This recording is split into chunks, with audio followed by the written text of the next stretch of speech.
Get out of here, weights. Fuck off, weights.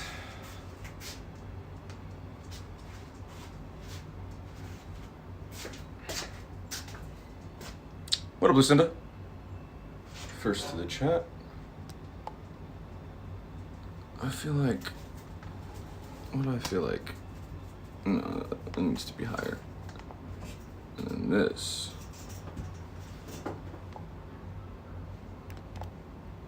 Is that what it's been this entire time? Is that... Hang on. Y'all know I always be changing shit around. But now that I look at this, it's fucking leaned back. Oh my god. Y'all, I'm dumb.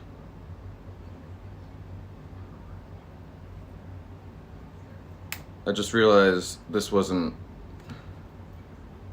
Oops. Oops. Oops. Oops. Okay, it's supposed to be right there. And then we lean this forward a little bit and to the right. Okay, I figured it out, y'all. I figured out why it looked different this entire time. And that's why, right there. Lucinda, Cal, Sky, what up, buddy?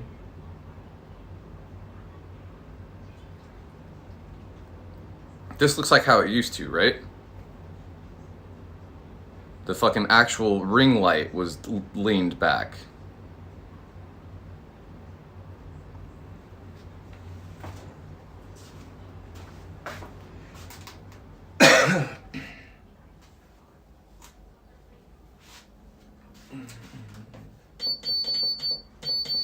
Ooh, y'all get to, we get to do an opening of the kiln with y'all.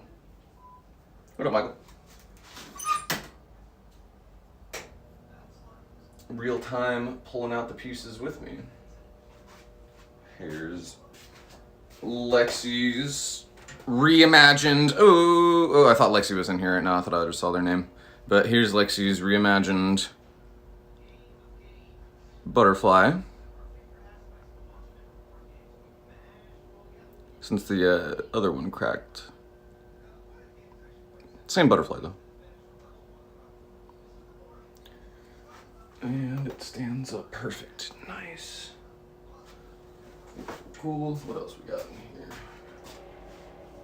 We got a thimble, a space cat, and a fox.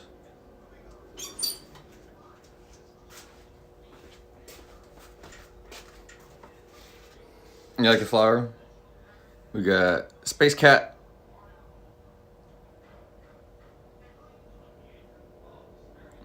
We got honey fox. There's fingerprints all over it. My bad. Swiper, no swiping. And we got the last thimble. Look at that. Nice spiral galaxy there. Yeah, space cat.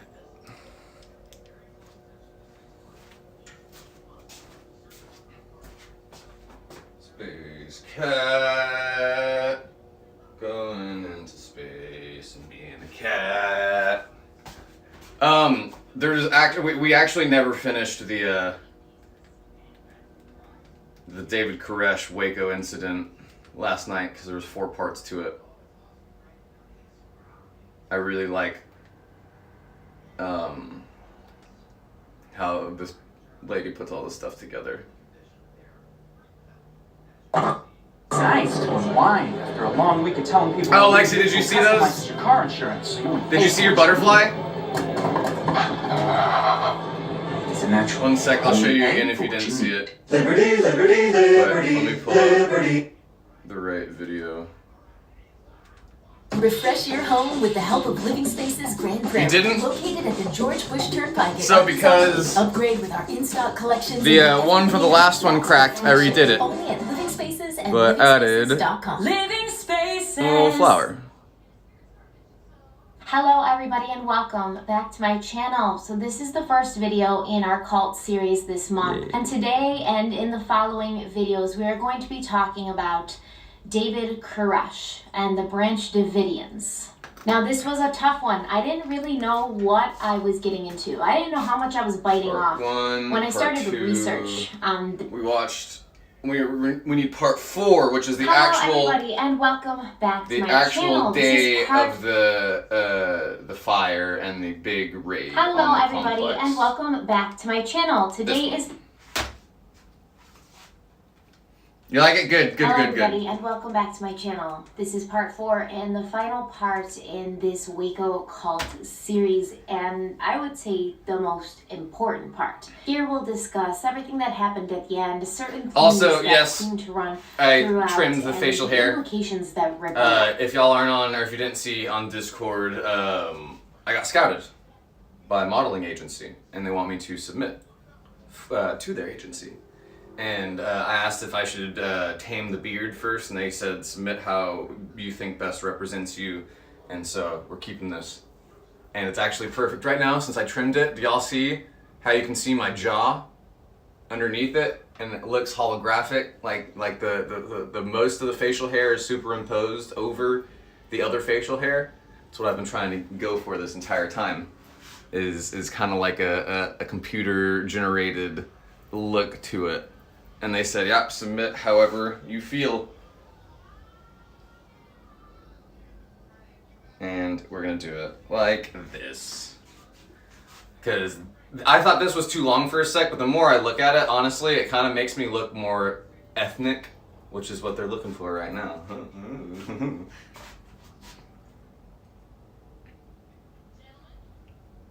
Trinity of Terror, is that a haunted house? I can't do stuff like that. I'll hit the actors and not mean to. My fight or flight reflexes are too strong. Gotta send one with the fangs in, that would be hilarious. But see, that's kind of what I want to do, or kind of what I want, and that's why I'm gonna keep it like this. I'm gonna send the pictures like how I look anyways, because I don't know if y'all saw the TikTok post.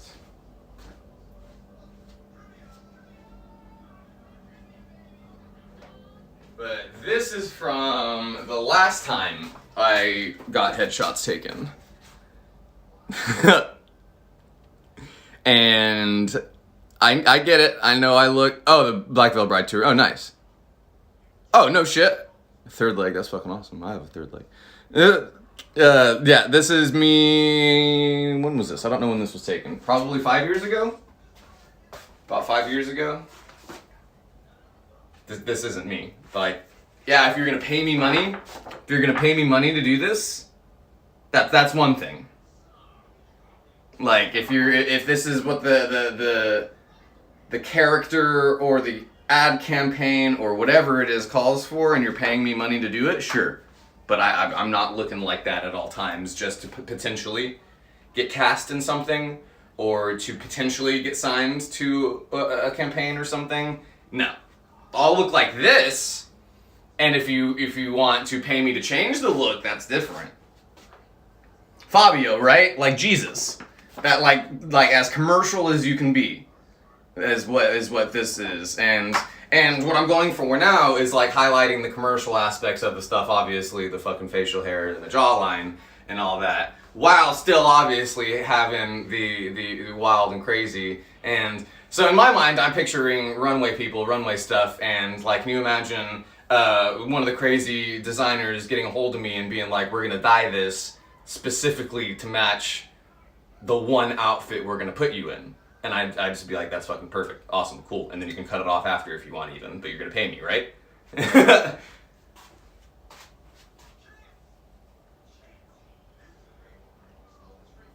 Right, doesn't that look like Christian, like print, like JCPenney?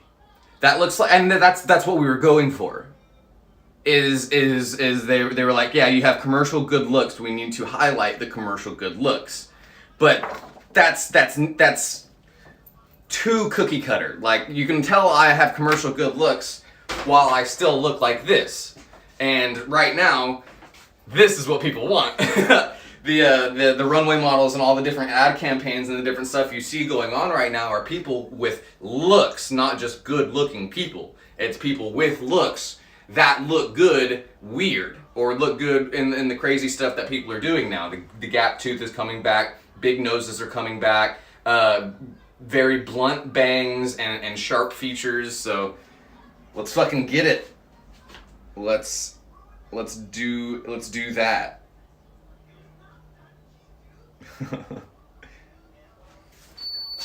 Yes, thank you. Hello.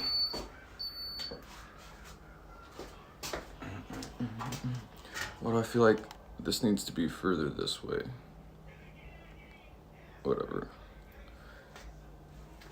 To the game of games! The Charlie McDennis episode is playing in the other room.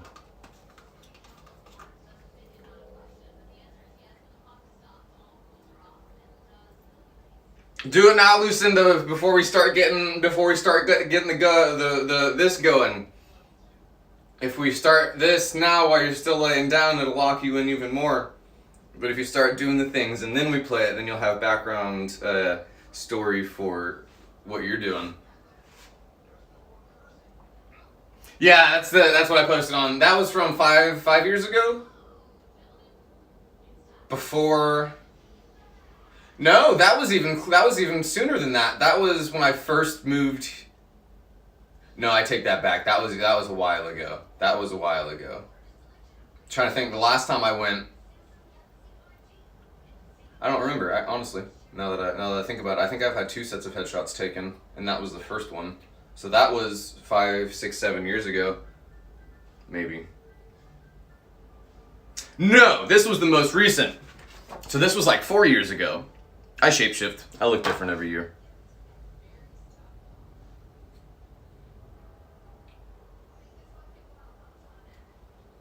Ever get into abandoned places? What do you mean?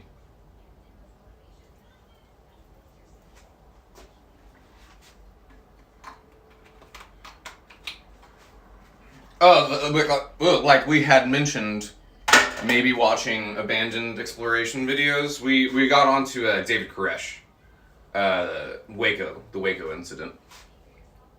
Oh, did you hear my back pop? Ooh, good one.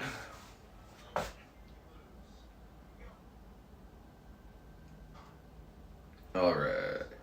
Why do I feel like this is so bright? Why do I feel like this is so bright here? That's why. I don't have it zoomed in at all. Boop. There we go. Your spine can't crack? I do that in public a lot. I make people look at me funny.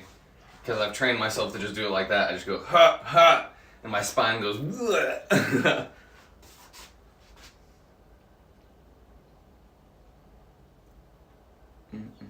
Oh yeah, we passed the needed hours to submit for monetization, so we submitted for monetization on here, but it's gonna take a few more days.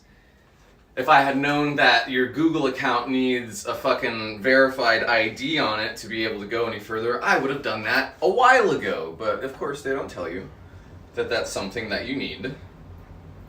So it takes 24 hours to verify your ID on the account, and then you can move forward with the application, which is fucking dumb. But we did technically start the application process.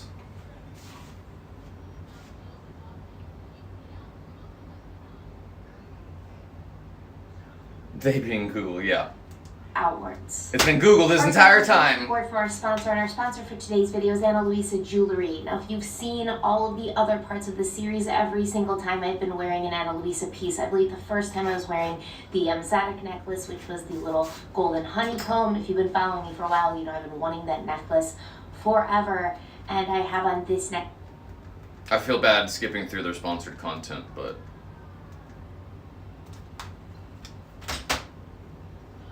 that will upset you. I'm just going to tell you that right off the bat. This isn't a trigger warning because I trust that you guys are responsible adults and you watch these sort of things understanding that there are going to be some things that upset you.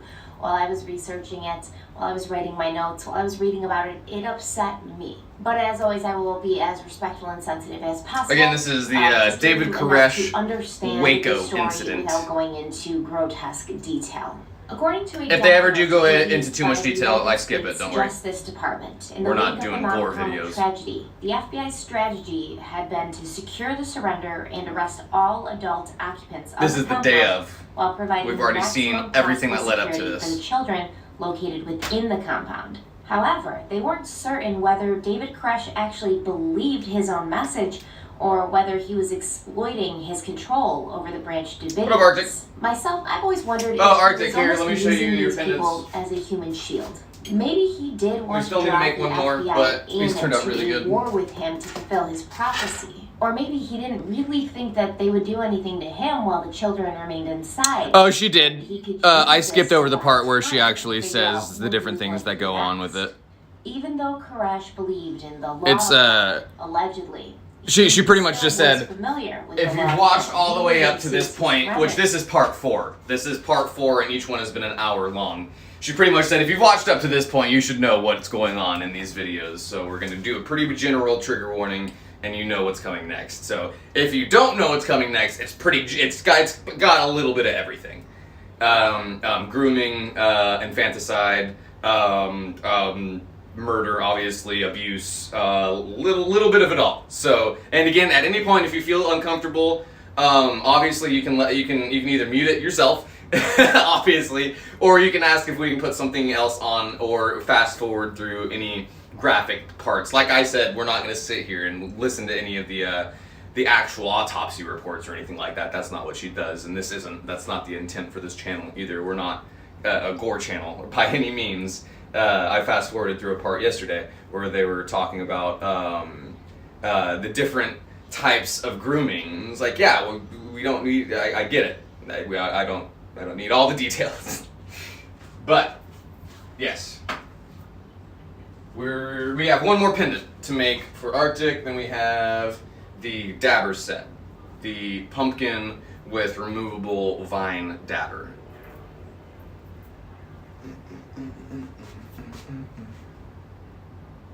Yeah, no, that's why we're watching this person. We watched one of their other videos on Natalie Lamb, the disappearance or Eliza Lamb, the disappearance of Eliza Lamb, and I really like the way she approached the topic of unhoused people, and that's why we're watching other of her videos as well, because there's more stuff that we want to watch, but I like the way they deliver very, very raw information with no opinions, except for sometimes they go, in my opinion on this, and then at the end of their opinion they go, but remember, that's just my opinion, and I like that.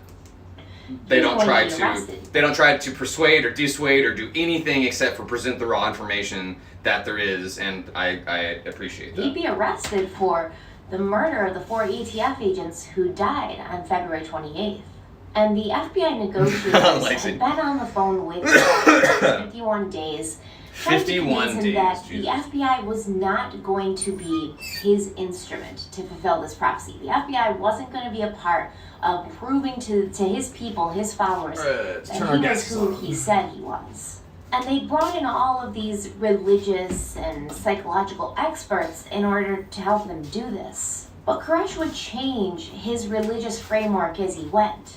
And if anyone he was talking to found an inconsistency or a hypocrisy in his preachings, he would just switch it up to make whatever he was saying fit whatever his narrative was at that point. Therefore, there was no way to reason with him, to get through to him. Because or he was to a ever generally good-looking white guy. make him concede or admit to being wrong about anything. This same document touches on the power struggle between the FBI negotiators and the FBI tactical team, or the HRT, with the tactical team oftentimes exerting pressure on the Branch Davidians without the knowledge of the FBI negotiators, sometimes doing so when the FBI negotiators explicitly told them not to. This is Stephanie Harlow.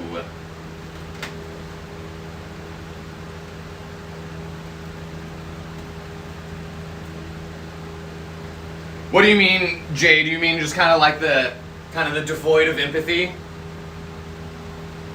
Or the kind of like staunch fact-based of it?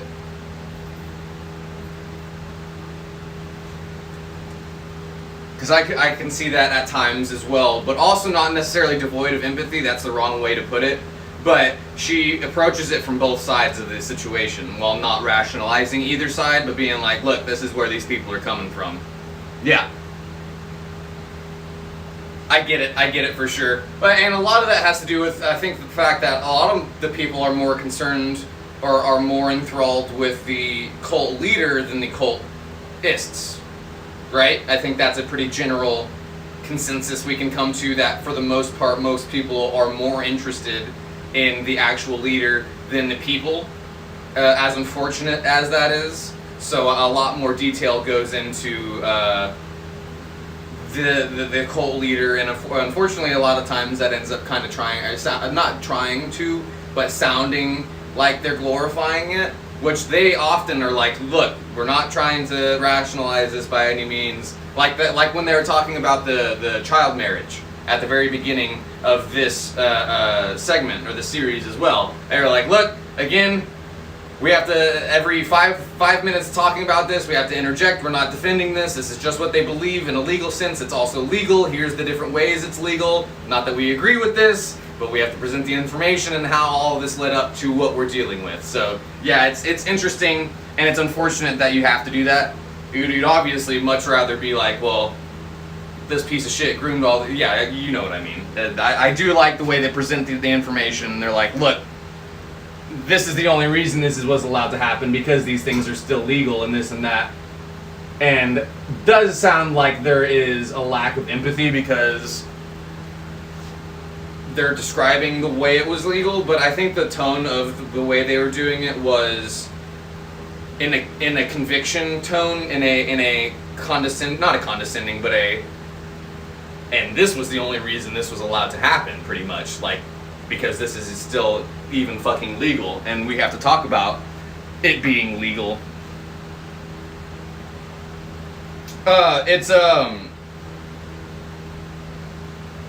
You listen to her. Oh, that's fucking awesome. I'm glad we're getting into this as well.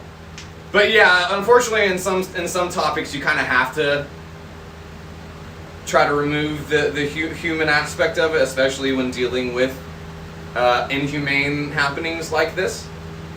And at times, it does seem void of it, because you have to deliver it in that way to really even get through some of the information. Unfortunately. Valid though, I see where you're coming from. That every time the tactical team did something like cut the power or start destroying the cars, they were pushing back the progress that the negotiators had made with the Branch Davidians.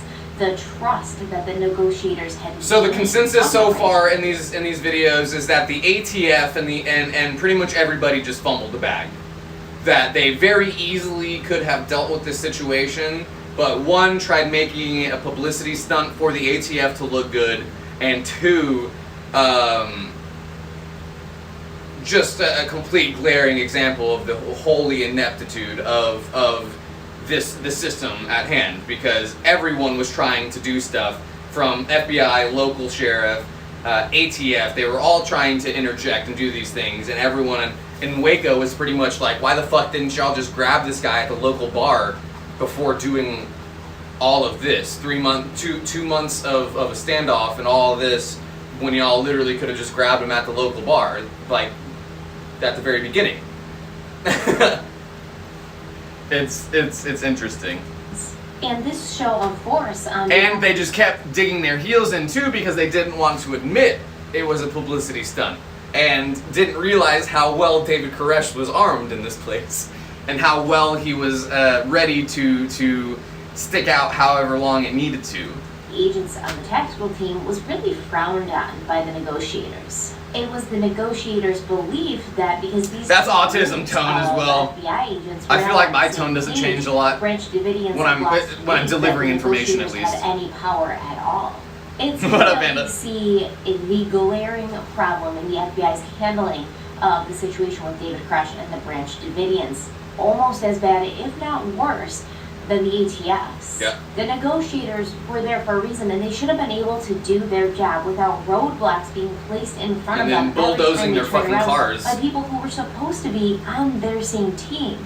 And it appears that there are many on the tactical team, those who were higher up and kind of running the show, who didn't believe that David Koresh was even Grab some working coffee real on the quick. manuscript for the Seven Seals. On April 17th, when they were talking to Steve Schneider on the phone, they asked him how the work was coming on the manuscript. You know, was he almost done? How far along was he? And Steve Schneider allegedly said that he hadn't even seen it. However, the bugs, the recording devices that had been placed inside the Branch Davidian compound when the FBI sent in milk crates, they had picked up the Branch Davidians clearly talking about David working on his manuscript, how he wanted to write it all by hand, which they thought was a waste of time, and it would take much too long. So in reality, the FBI knew that Koresh at least was working on his project, even if they didn't know when he would be done with it, or they didn't have an exact completion date. On April 18th, the FBI tanks came in and destroyed a vintage El Camino that was on the compound. Ooh, that right there would have had me over the edge. Blamed him, I think, almost more than anything else that had happened. David gets on No worries, the phone Skylar. with Appreciate you stopping through. And he says, "You're going to place this day in the history books as one of the saddest days in the world." And the FBI negotiators and the FBI hostage rescue team, HRT, the tactical team, they once again butt heads and they have this showdown. The negotiators tell the tactical team that using tear gas is a really bad idea, but once again, these two groups Very of bad FBI idea. agents were not on the same page. They were never on the same page. And the HRT had run out of patience. Because there's still children in the fucking building. From Janet Reno to go ahead with the tear gas attack, and these negotiators weren't going to tell them otherwise. Reno had approved the assault to begin on April 19th and had planned for it to last 48 hours. It would span over 48 hours, 2 days, because the initial plan was a gradual insertion of this tear gas. So basically, they weren't just going to go in, tear gas guns blazing, shove all the tear gas in, and then walk away and see what happened. They were going to insert it gradually. A step-by-step process of putting that gas in the building slowly so it would give people an opportunity to come out. This, however, would not be the end result, and the gas attack wouldn't last 48 hours. It would last about 5 minutes. At 5:59 a.m., FBI Special Agent Byron Sage with the Crisis Negotiation Unit called inside the compound and he spoke to Steve Schneider. He told him, "We're in the process of putting tear gas into the building. Why would you This tell is not them an that?" assault. We will not enter the building." Steve, in response, threw the phone out of the window, which left the loudspeaker as the only means of communication between the FBI and the Branch Davidians. At dawn on Monday, April 19th, combat tanks rumbled up to the Branch Davidian complex. Byron Sage got on the loudspeaker and announced that the siege was over, but the siege was far from over. As the tanks pulled up, the voice continued over the loudspeaker. "This is not an assault. You need to come out. The siege is over." Inside, Steve Schneider ran around the compound, waking everybody up and telling them to get their gas masks. Now remember, they were supposed to carry out a gradual insertion plan for this tear gas, but there had been a clause in the briefing that Janet Reno had received and signed off on. It stated that if at any time during this operation those who were inside opened fire on the tanks, all bets were off. And tear gas would be inserted into all windows of the compound from all 4 vehicles all at once. Sounds like a really good idea. Sounds like a really good plan B. Here's what Byron Sage remembered from that fateful morning and what allegedly happened as soon as the tanks pulled up. He said, quote, "They didn't get 20 yards inside the Branch Davidian property when all hell broke loose. Gunfire began erupting from multiple positions. It was still dark out, and I could see muzzle flashes from all over the compound." So because the FBI agents claim to have been under fire as soon as they pulled up, they escalated their plan. There would no longer be a gradual step-by-step process. They were going all in. According to Janet Reno, who was watching Why are you this all doing this, go Torch? down from her television set, safe and sound in Washington, she was surprised. I guess she missed that clause in the fine print. But that is her fault as the general and the main decision maker in. Will he customize and save $652 with Liberty Mutual? He's got it! I need like piano wire. I need guitar string, super thin. I gotta pick out the very center, but I gotta be able to get down into there, and my little needle is not long enough. In this situation, she should have done her due diligence. This was a life or death situation. People had already died. She should have read everything that she could get her hands on, more than once if you ask me. In fact, I would go so far as to say that she probably should have had a face-to-face, one-on-one meeting with representatives from the FBI to be briefed on the situation in person, not just sitting there and reading a file that the FBI. We'll take a rip real quick and then we're good to go. She could have asked these questions. She could have gotten clarification on points that were a little foggy or she didn't understand. Instead, she skimmed the brief, reading only the chronology, basically getting the cliff notes, and this isn't an assumption on my part. She admitted to that later. She admitted that she hadn't read the prepared statement carefully and she hadn't read any of the supporting documentation that went along with it. At 6:02 a.m., the tanks holding the tear gas began punching holes through the walls of the Mount Carmel compound.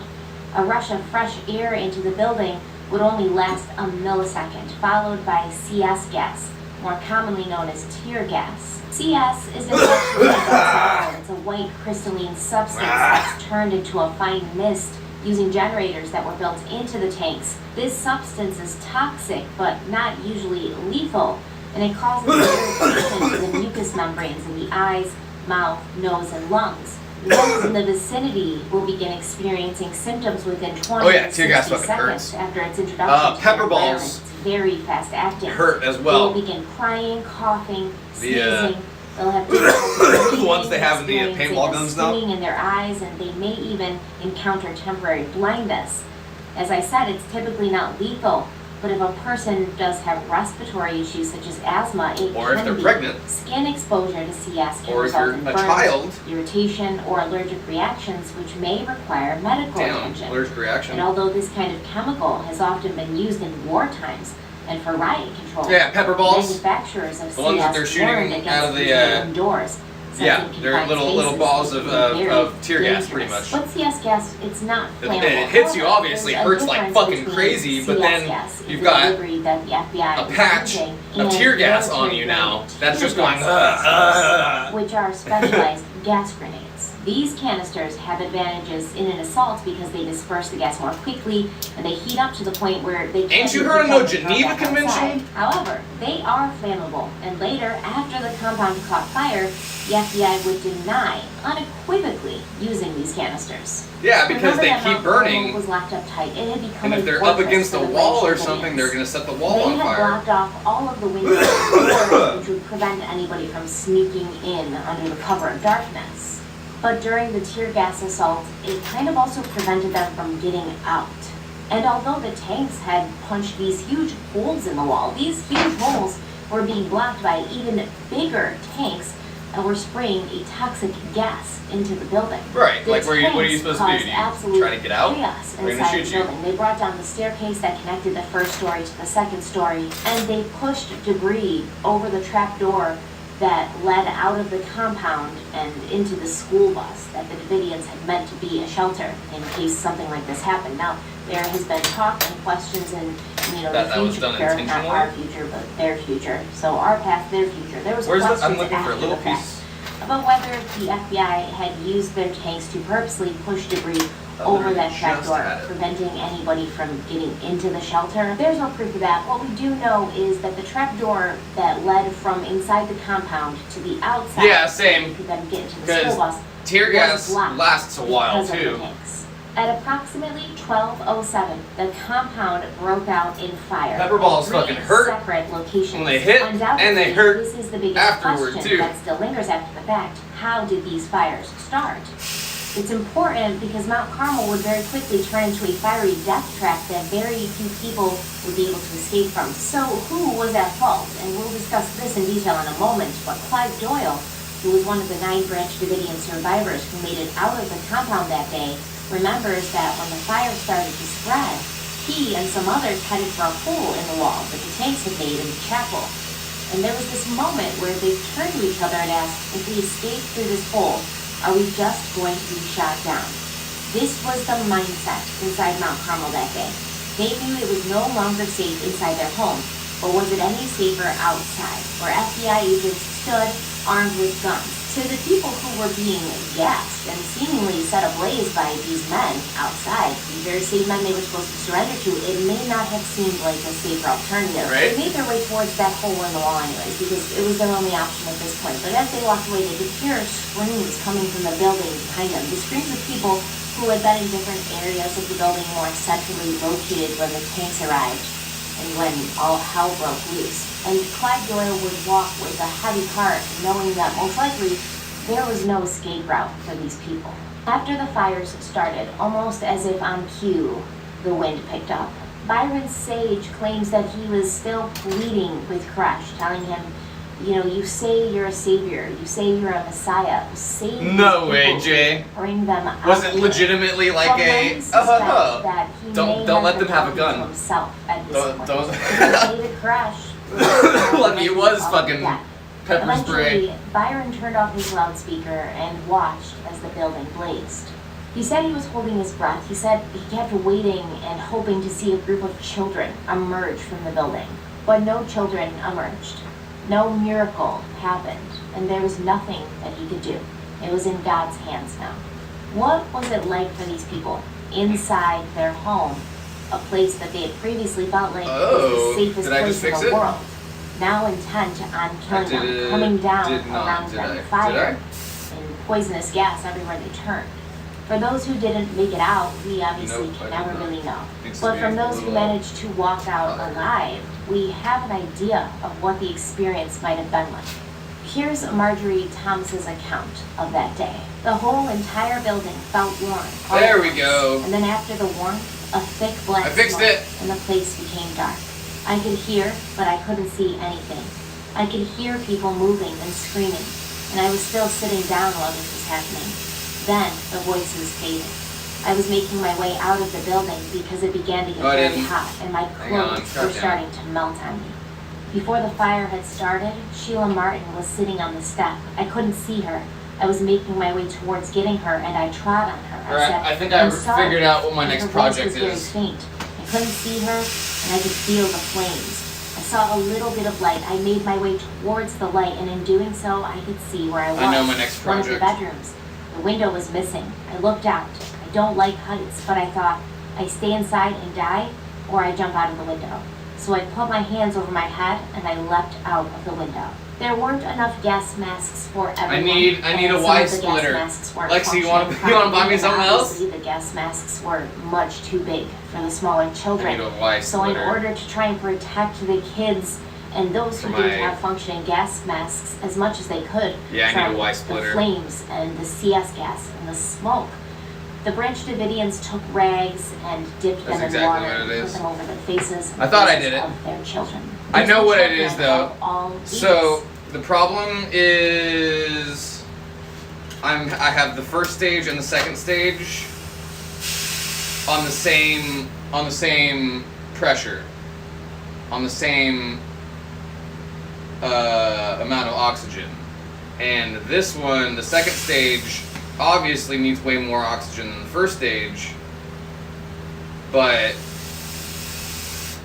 I'm blowing out the middle oxygen because that's not supposed to be at such a high pressure. So if I have a Y splitter, I don't know if I need a Y splitter or if I need another fucking...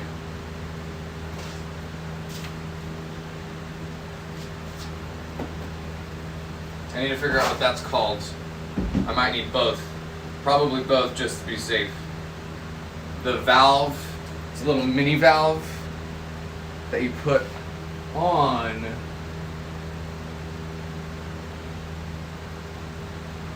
the fucking on the regulator. So there's Y splitters and there's also Y splitters that have B fittings with the little knobs on them. I think. Hang on. Let me double check all of this shit.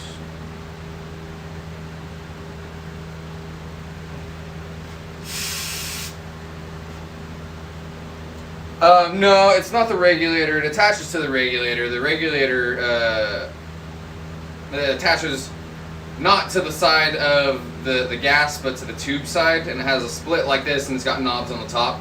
But you can also attach a Y splitter to that knob. Yeah, they're adjusting valves that attach to the regulator. Which, I mean, you wouldn't really think you would need that if you can regulate the pressure, but the regulator that I have on the oxygen over here is old. Maybe we just need a new oxygen regulator.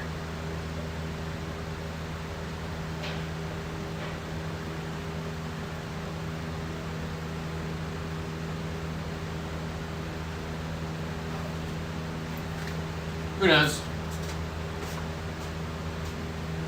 I'll just have Lexi buy me all of it, and I'm just kidding. I need a new Y splitter either way, so before buying a regulator, we should do the Y splitter and little knobs. If anybody would like to, obviously I'm not trying to put pressure on you at all, Lexi. We don't even necessarily need it right now. But that's the next thing that'll be on the list. Because obviously I can still blow glass and everything. But it'll be the difference between that noise, you hear how loud that is? That'll be the difference between it being like that and like this. Ah! I was looking right at that. Oh. Fucking flashbanged myself.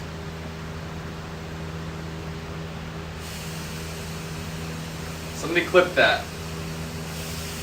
Somebody clip that. Wait, can you make that into one of the emojis on Discord? Me like this?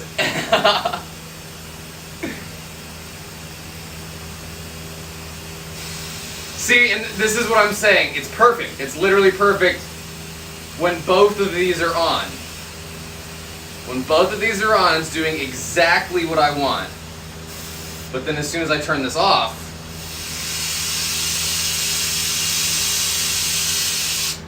it's because they're at the same pressure. The internal of the external it isn't supposed to be at that high a pressure, but I can't differentiate that on the setup I have right now. Right? That was a fucking just a flash. I flashed myself. It's the. Have y'all seen the video where the cat gets flashbanged? It goes. Ah! That's what it reminded me of, because I did that completely. Like that was just a natural reaction. And then imagine just getting pop pop, pop pop, just ah pop pop. That's how it would happen too. Ah, I'm blind. I can't see, can't hear. Pop pop. Ugh.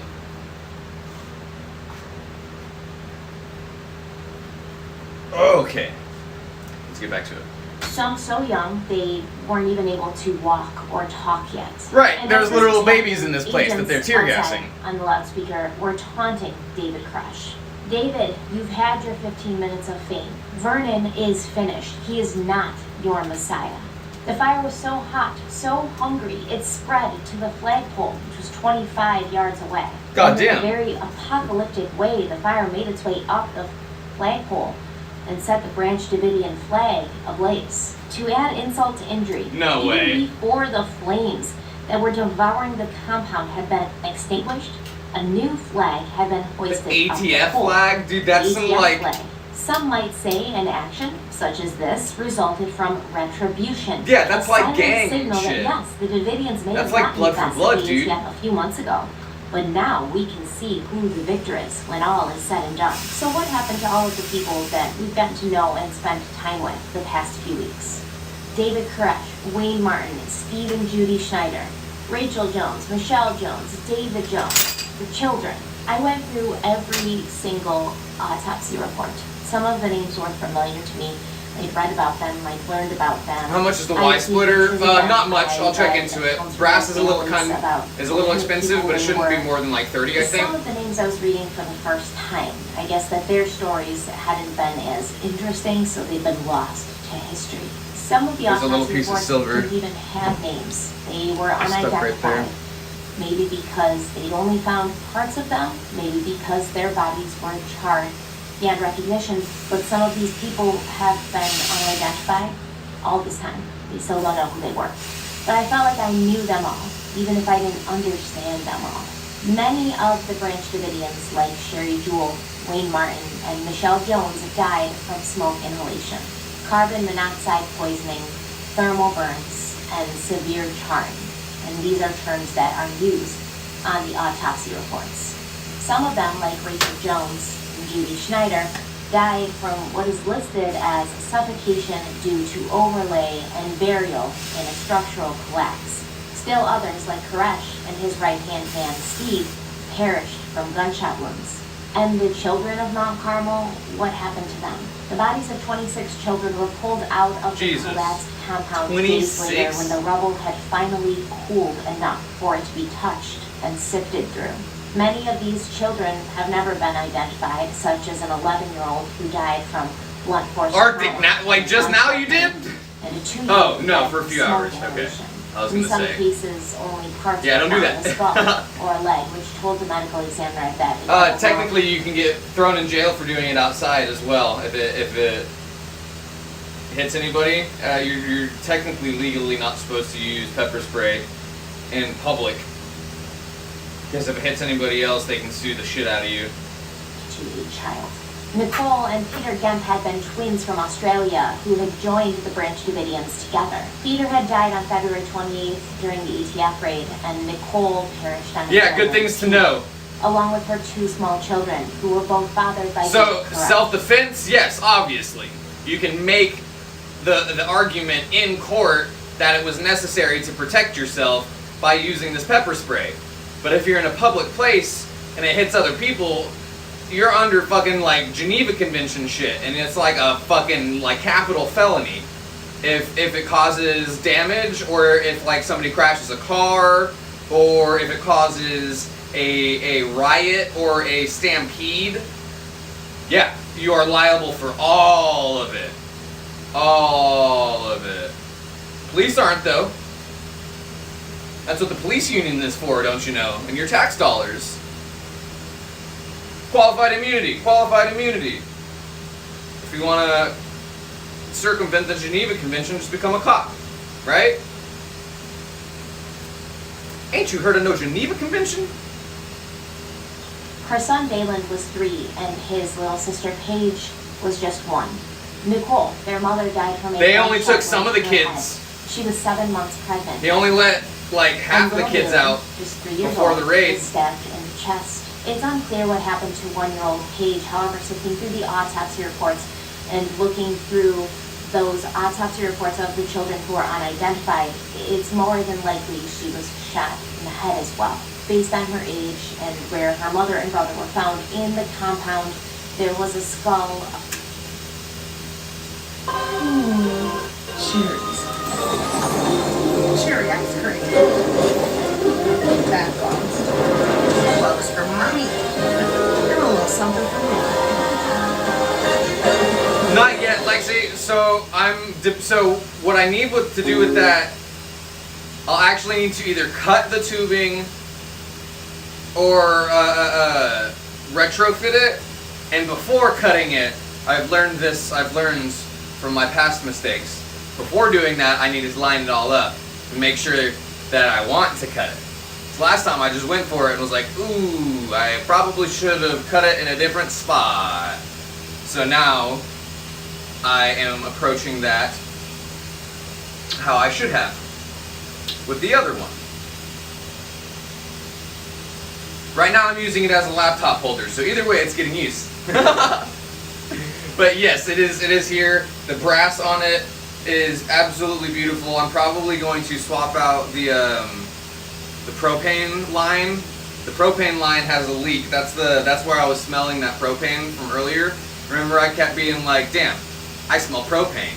I tightened it and it's still leaking a little bit. It's on the back side of the seal, not the actual teeth of it. So I think the seal on it is just busted.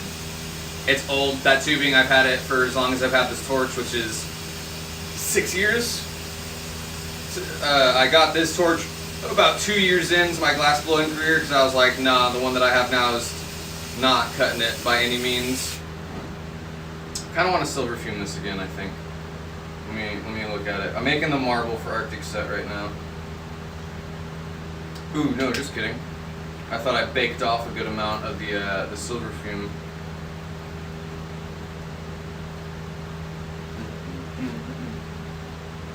Yeah, exactly. Measure twice, cut once.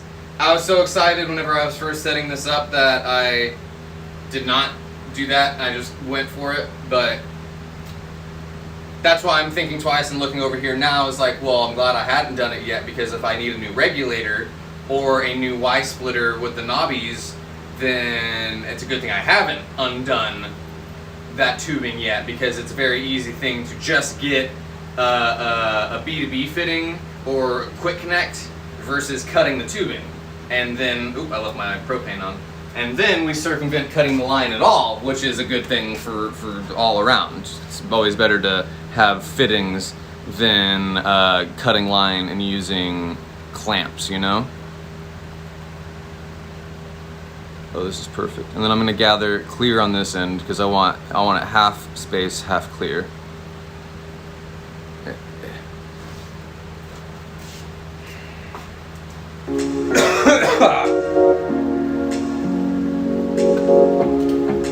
Oh, the thing I wanted? Here, I can just show y'all. This what it is specifically.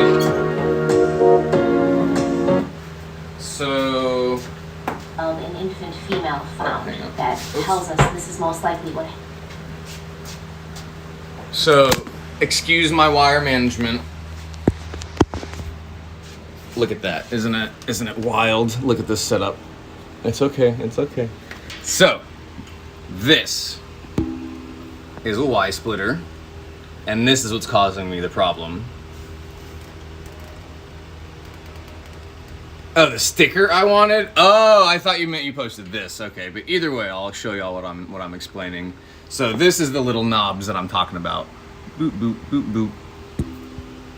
Those are the knobs that attach to the regulator, which attach to the fucking oxygen.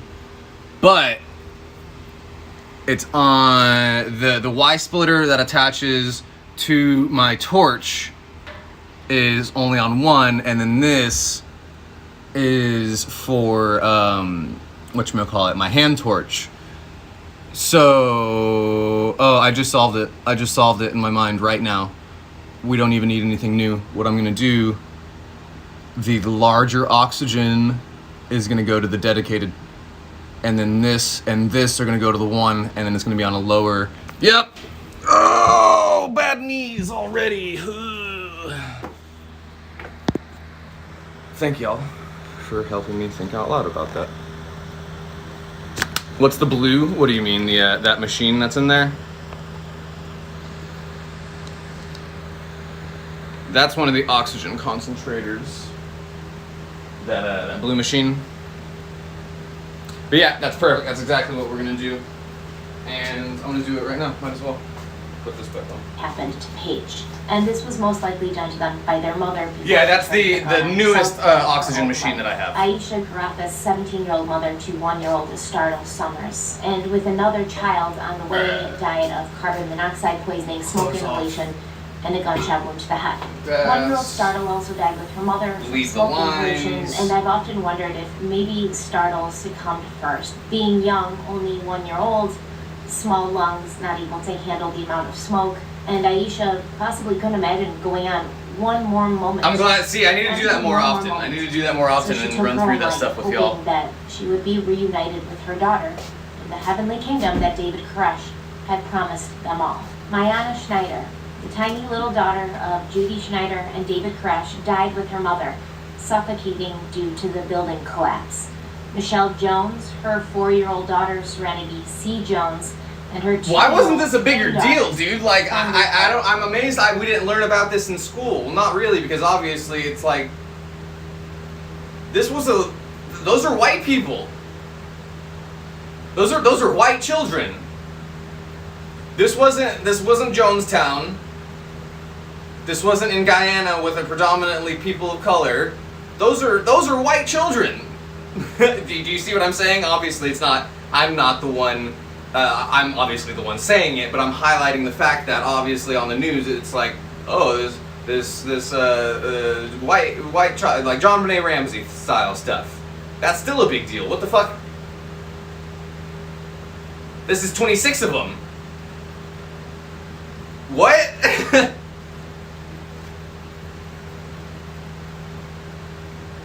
No way, Cal. Do you really?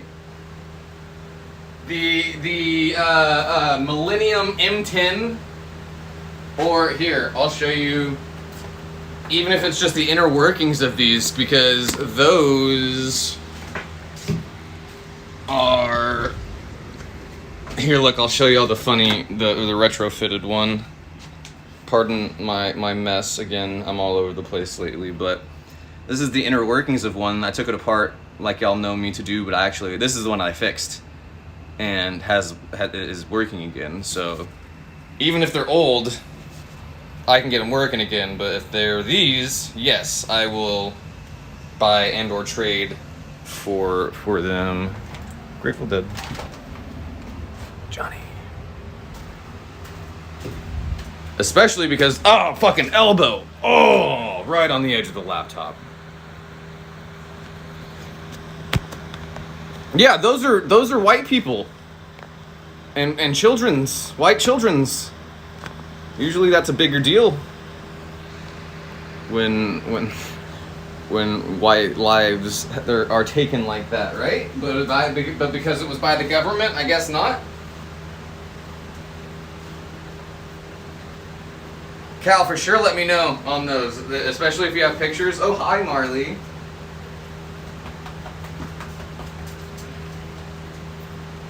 Because the ones that I have now, obviously the one in there can be replaced or should be replaced.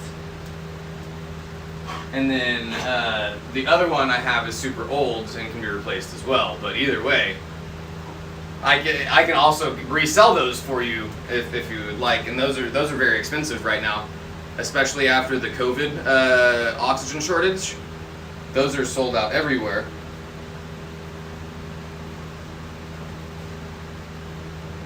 Damn, sorry to hear that, and sorry to. I hope I don't seem excited to take advantage of an unfortunate circumstance. It sounds like I please. Don't take it that way. That I am excited, but I don't mean to sound excited at the misfortune of the circumstances. Again, autism and tone of voice is hard to regulate. Easier to say the words than to try to regulate the tone. Lucy, why are your feet doing that? Why she not? Oh, y'all can't see it. Hang on. She not letting them know her next move. Watch out, Marley. Why are you standing like that? She not gonna let them know her next move. She all to the side.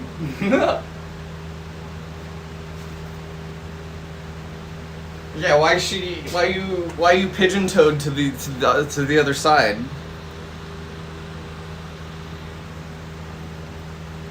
She's like, she's like, stop talking about me like that. She's like, I can't even see past this shag, and you're making fun of me even more.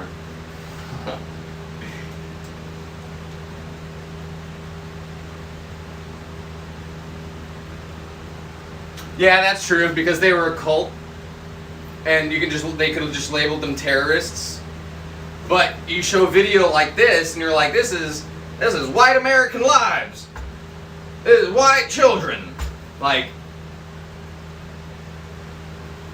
y'all obviously know that's not me too. I'm parodying what I'm surprised didn't happen.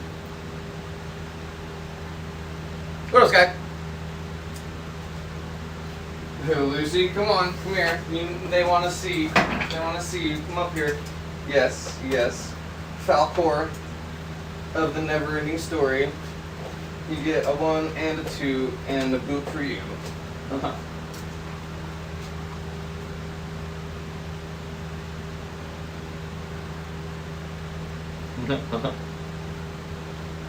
I need to keep going with their haircuts. I'm getting a little bit at a time every single day. At least you don't push me over.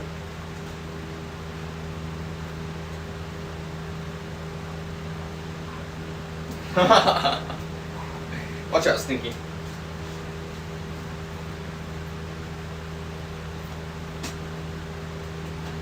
Yeah, I'll make sure you're on live video and live all chat. died from smoke inhalation.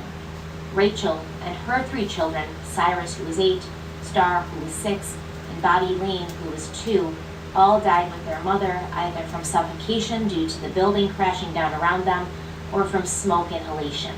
6 women died together in the underground tunnel passage. True, this was that right after Vietnam to too, school right? bus. This was They 70s? died because they went in this tunnel hoping to 74, get out 73, into right? a school bus, which they'd made and very specifically for this reason. So very But obviously the tunnel was blocked. desensitized to death anyways at the time, especially since the Vietnam War was televised for the first time ever. The trapdoor was blocked by the FBI, so they couldn't get out and they suffocated when the smoke. And the Wait, this happened early carbon 90s? I thought this was the Of all these 70s. people that died that day, 20 died from gunshot wounds. Or was It's believed Jonestown that the these were 70s? mercy killings or suicides, knowing that there was no way out and that they were going to a better place. And with any story like this, you're gonna have things that are true and things that are I'm gonna Google false. And it's hard to figure out which ones are true and which ones are false. And there's rumors and there are people who have said since that the FBI Oh, yeah, it was 1993, my bad. That. First of all, the bullets don't match, the calibers don't match, and I don't believe that. Most of these people were shot in the head or through the mouth with the exception Yeah, wait, of what the one fuck? person.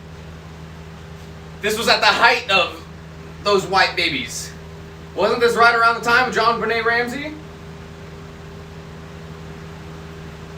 How was this not a bigger deal? Because it was a cult and because it was the government who did it, so probably no news covered it how it should have been.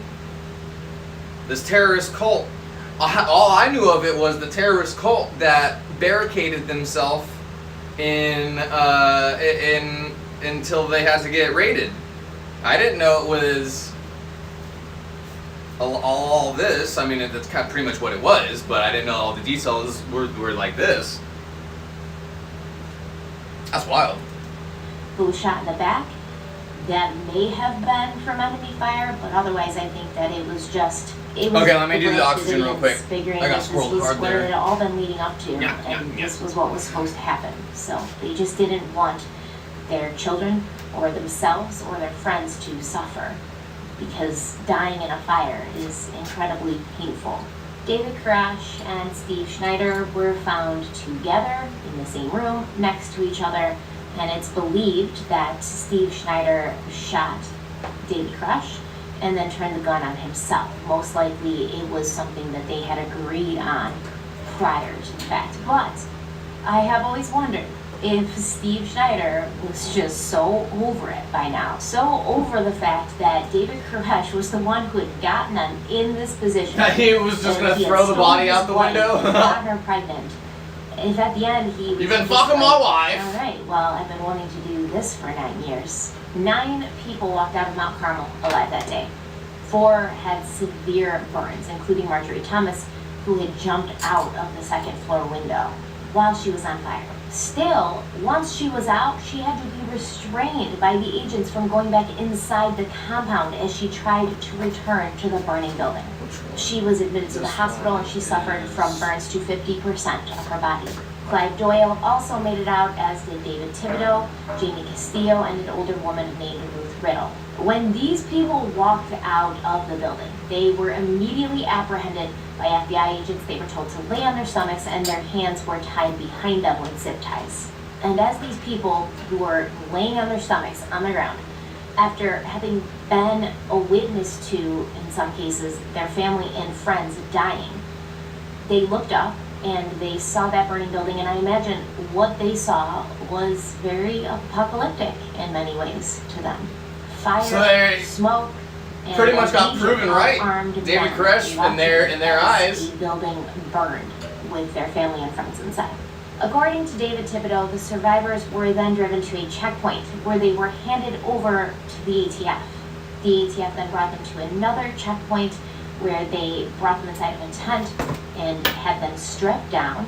They searched them and they recorded this all for posterity, I suppose. They were then ordered to put on orange jumpsuits, they were fingerprinted, and they were handcuffed at the hands and ankles.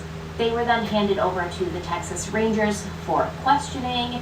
Many of them lawyered up. A lot of them had to go to the hospital and get their burns treated and their respiratory issues treated. And apparently the first order of business after all of this happened was to bring 11 Branch Davidians to trial, essentially for what happened at the raid in February. They were charged with attempted murder of federal officers, conspiracy to murder federal officers, aiding and abetting the murder of federal officers, murdering federal officers, and several other gun offenses. Jeez. I'm not going to talk about this trial in great detail because we have bigger fish to fry. What you should know, though, is the judge in that They case, all after got hearing the tried for it? evidence from both sides, told the jury before they deliberated, quote, if a defendant was not an aggressor and had reasonable grounds to believe that he was in imminent danger of death or serious bodily harm from which he could save himself only by using deadly force, they found 7 of them guilty of aiding and abetting in the voluntary manslaughter of federal officials. 5 of them additionally guilty of carrying a firearm during the commission of a crime of violence, and 3 of them, including Clyde Doyle, were found innocent and charged with nothing. But there was a problem with this verdict. The judge was like, well, you said they're not guilty of the first count, which was conspiracy to murder a federal agent, yet you say they are guilty of the third count, which was carrying a firearm during the commission of a crime of violence. But if you believe number 3, you kind of have to believe number 1 because they go together. So either you don't believe number 1 and then you can't believe number 3, or you believe both. Do you believe both? In the end, those were It's already so much better. Which was carrying a weapon during the commission of a violent act. Those charges were Oh, that's so much when better. June of 1994 Like I was said, arrived, y'all, the 7 dumbest defendants who smart person remained knew in me. custody stood before Why hadn't judge I already and done sentenced. this? 5 of them got 40 years. Ruth Riddle, who they hadn't been able to even prove she had a gun at any point, only got 5 years. Damn it. And Graham Craddock got 20 years. And these seem like harsh sentences, but the judge made these decisions with the belief of 2 things: that in the February ATF attack, the first I do fire still need a from new the oxygen South compound, regulator, I think. and in the April attack, the Branch Davidians had set fire What up, Sean? to their own compound. And we've already talked about how we're not quite sure who fired that first shot in February. But something interesting to note is that the front doors of Mount Carmel, where that first gunfire went down, those doors are missing. Mount Carmel had a pair of hollow-cut steel front doors. And remember that attorney Dick DeGuerin had gone to Mount Carmel after February and before April when the whole building burned down. Cal, And he'd you're seen still bullet holes in that door. He getting agreed to this, right? testify that there was only bullets on one side of this door, Yeah. the right side, and that the bullet Whatchamacallit, holes the were hand torch, from right? the outside in. And this should be Or very that's what easy the last to prove, one- right? the- It's a steel cut front door. Did you It's say probably not today going for to that? be completely destroyed by the fire. I can't remember. So just get the door, and then we can see what kind of bullet holes are in there and where they're coming from. But those front doors from Mount Carmel have completely disappeared. They're not in the evidence. That So much came better. from the compound after it burned down. They're nowhere to be found. Where's the door go? Where's the door? Now we'll talk about the fire. Who set the fire? Well, the FBI's position is that when they had sent those recording devices or bugs Nice, into hell yeah. Mount Carmel Sounds good. in milk crates, they'd heard Branch Davidian conversation, which centered around setting Look at fire to that. the compound on David Koresh's instructions. That's They how it were should have talking been. about what they should be flying fuel on, when they should set it, what time, how it should happen. And they did this very openly. The Davidians had also Sweet. brought up fire several times while they were talking to the FBI negotiators. They didn't have electricity because the FBI had cut it off. They used Coleman lanterns and candles to read by or just function by. And this pretty much meant that Mount Carmel, which for some reason was full of hay bales and just made out of untreated plywood, it was a tinderbox. And Right, since yeah, that loose end of the had contrast, mentioned the this to an contrast that they could have made negotiator, of the children as well.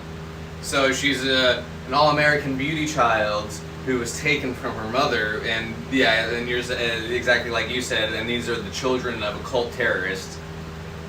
Very easily you can detach or the humanity can be detached from them, depending on how you look at it. But I like the way she presents it. Either way, these were innocent children that were killed by the ATF and the FBI, literally. When all of this could have been done so much better. Point. And the negotiator had said, well, do you guys have fire hydrants? And Steve said, I think we have one. The FBI negotiator said, well, y'all better get yourself some fire insurance. So, I mean, it looks bad for both of them. It looks bad for both the FBI and the Branch Davidians, since fire just seemed to be a theme that both of them brought up and talked about. However, fire is a very biblical kind of thing. In Corinthians 3:13, it says, their work will show for what it is, because the day will bring it to light. It will be revealed with fire, and fire will test the quality of each person's work. Definitely.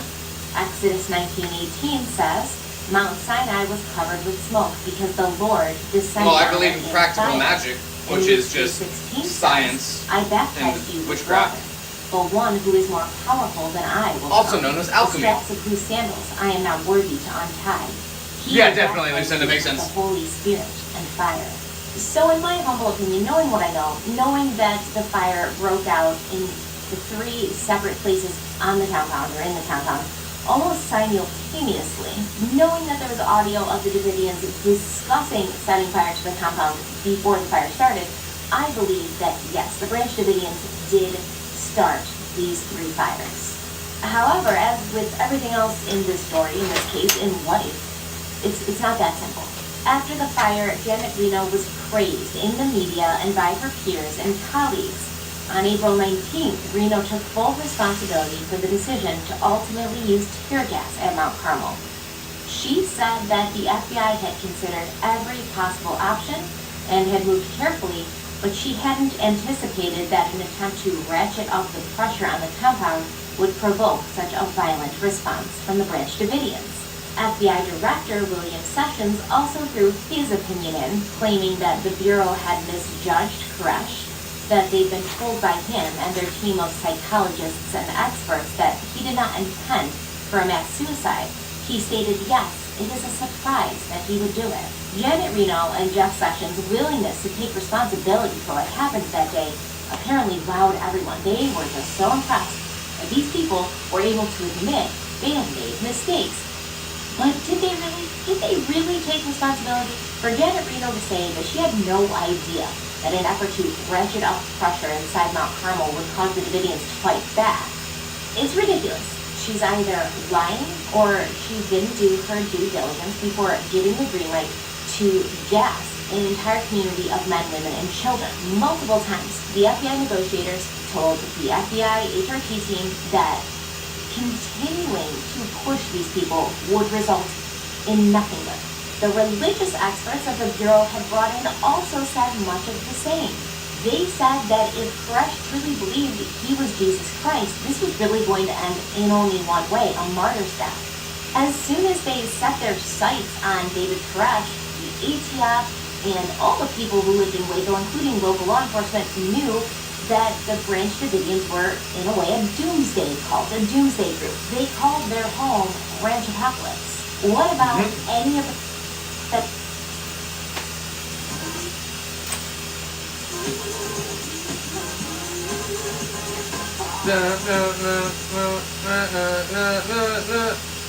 Refresh your home with the help of Living Spaces Grand Prairie, located at the George Bush Turnpike at Arkansas Lake. Upgrade with our in-stock collection. Also, though, consider the Protect the Children movement is a psyop by Q. And Q, we all know, is a Russian misinformation plant that was used to sway the 2020 election, or the 2016 election. Q and 4chan, 8chan, 6chan, 8kun, and all those truth websites. Sessions unclear about the ultimate goal of David Koresh. And while we're on the topic, did the Normal Branch temperature in Davidians plan Dallas to for end it all for October? themselves? Was that always their 80? end goal? Once again, ultimately, it depends on who you ask. All the survivors claim that Maybe. this was never their intention. But you really have to exercise Still very critical humid. thinking when you look at this question. But I think it was it's the cold plan at for night. Some of them. With anything, you're gonna Texas have very nights are low what we interest, like. Loyalty and passion. It's cold Two and people humid. can be fans of the same movie, but one person watches this movie several times a day, 7 days a week. This person has Yeah, 70 if we're memorized and lucky. is able to quote full parts of the movie. And they use this movie as a way to almost decipher and explain their own life, while this other person really loves the movie too, considers it to be their favorite movie, but, you know, they have it on DVD and they saw it in the movie theater a couple of times, and now they have a movie poster that hangs in their basement, and that's pretty much it. Both of these people claim that they love this movie, that it's their favorite movie. However, one may be a little bit more into it than the other. I believe that David Koresh had followers who had different levels of intensity when it came to believing what he told them. Both. If they You're gonna all need layers planned for on dying night. on that It's gonna be compound, colder than there you think would at night. be no survivors.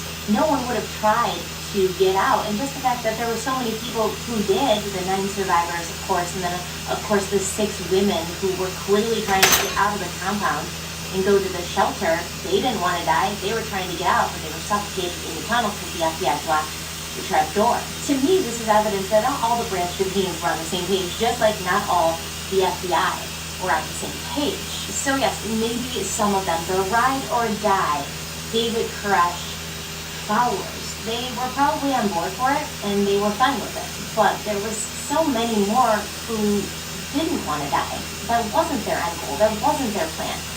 They were trying to defend themselves and they were trying to escape.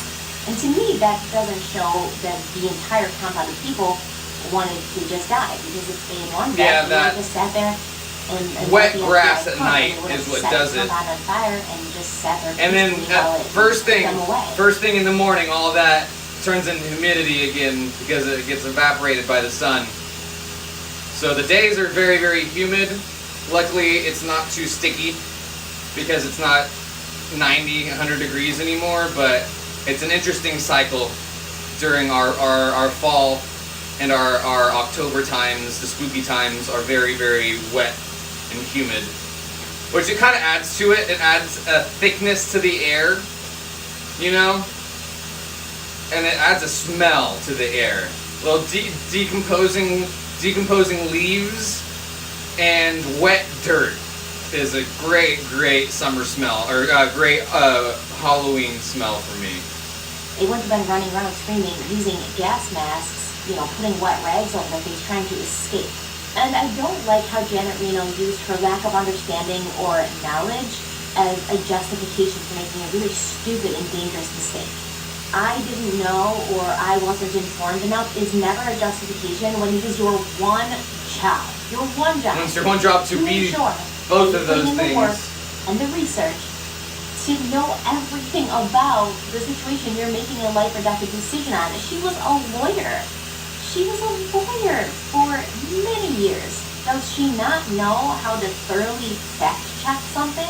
Additionally, like David Koresh, the government would change their stance as time went on, depending on what they needed people to think or what they needed to support the end result or the end story that they wanted people to believe. First, they said they had no clue that these people would do this to themselves. Later, when everybody questioned them and they were like, what the heck, how did this happen? How did these people die? How did you stand by and let it happen? They're like, well, I mean, it was a doomsday call, you know? If people really want to kill themselves, we can't stop them. Yeah. And probably what I found to be one of the most tactless and cold-hearted government responses came directly from the President of the United States. Bill Clinton said, quote, surprise would be a mild word to say that anyone who would suggest that the Attorney General should resign because some religious fanatics murdered themselves. Some religious fanatics murdered themselves. Even if that's true, and I don't believe that it 100% is, the children who died that day, they weren't religious fanatics, and they didn't murder themselves. Yeah, what the They were fuck? too young to be religious fanatics, too young to make decisions for themselves, too young to really even know what the heck was going on.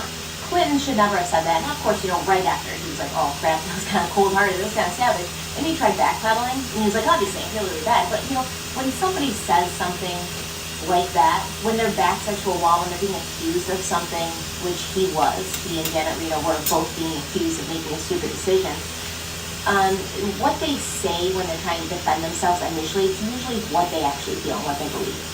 So I think he actually felt and believed that.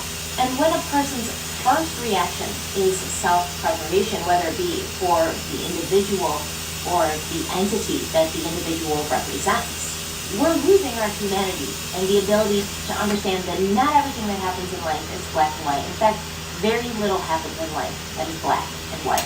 I believe Clinton, Reno, Sessions, the whole lot of them were so interested in coming out of this without having the finger pointed at them, without any blame resting on their shoulders. They failed to recognize and represent the very real loss that was suffered. Not just by those who lost their lives, but by the United States as a whole. When we can't protect the innocent, when we're making excuses and generalizations to justify the unjust, we're turning our backs on the very thing that we claim makes us an evolved species, the ability to be compassionate, the ability to put ourselves in others' shoes.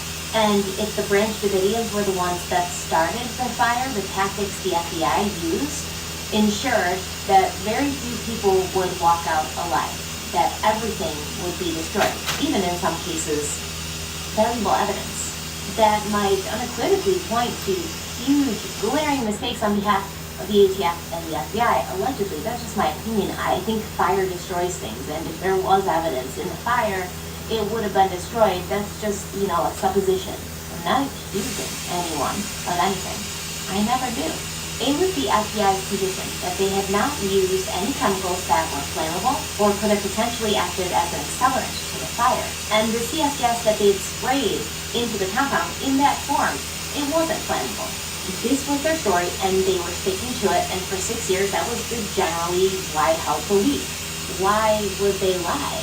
After the Senate hearing on April 23rd, where everyone patted Janet Reno on the back for taking responsibility, a poll showed that 72% of those questioned believed the FBI had done the right thing, and 95% aligned themselves with Clinton in blaming David Koresh and the Branch Davidians for their ultimate end.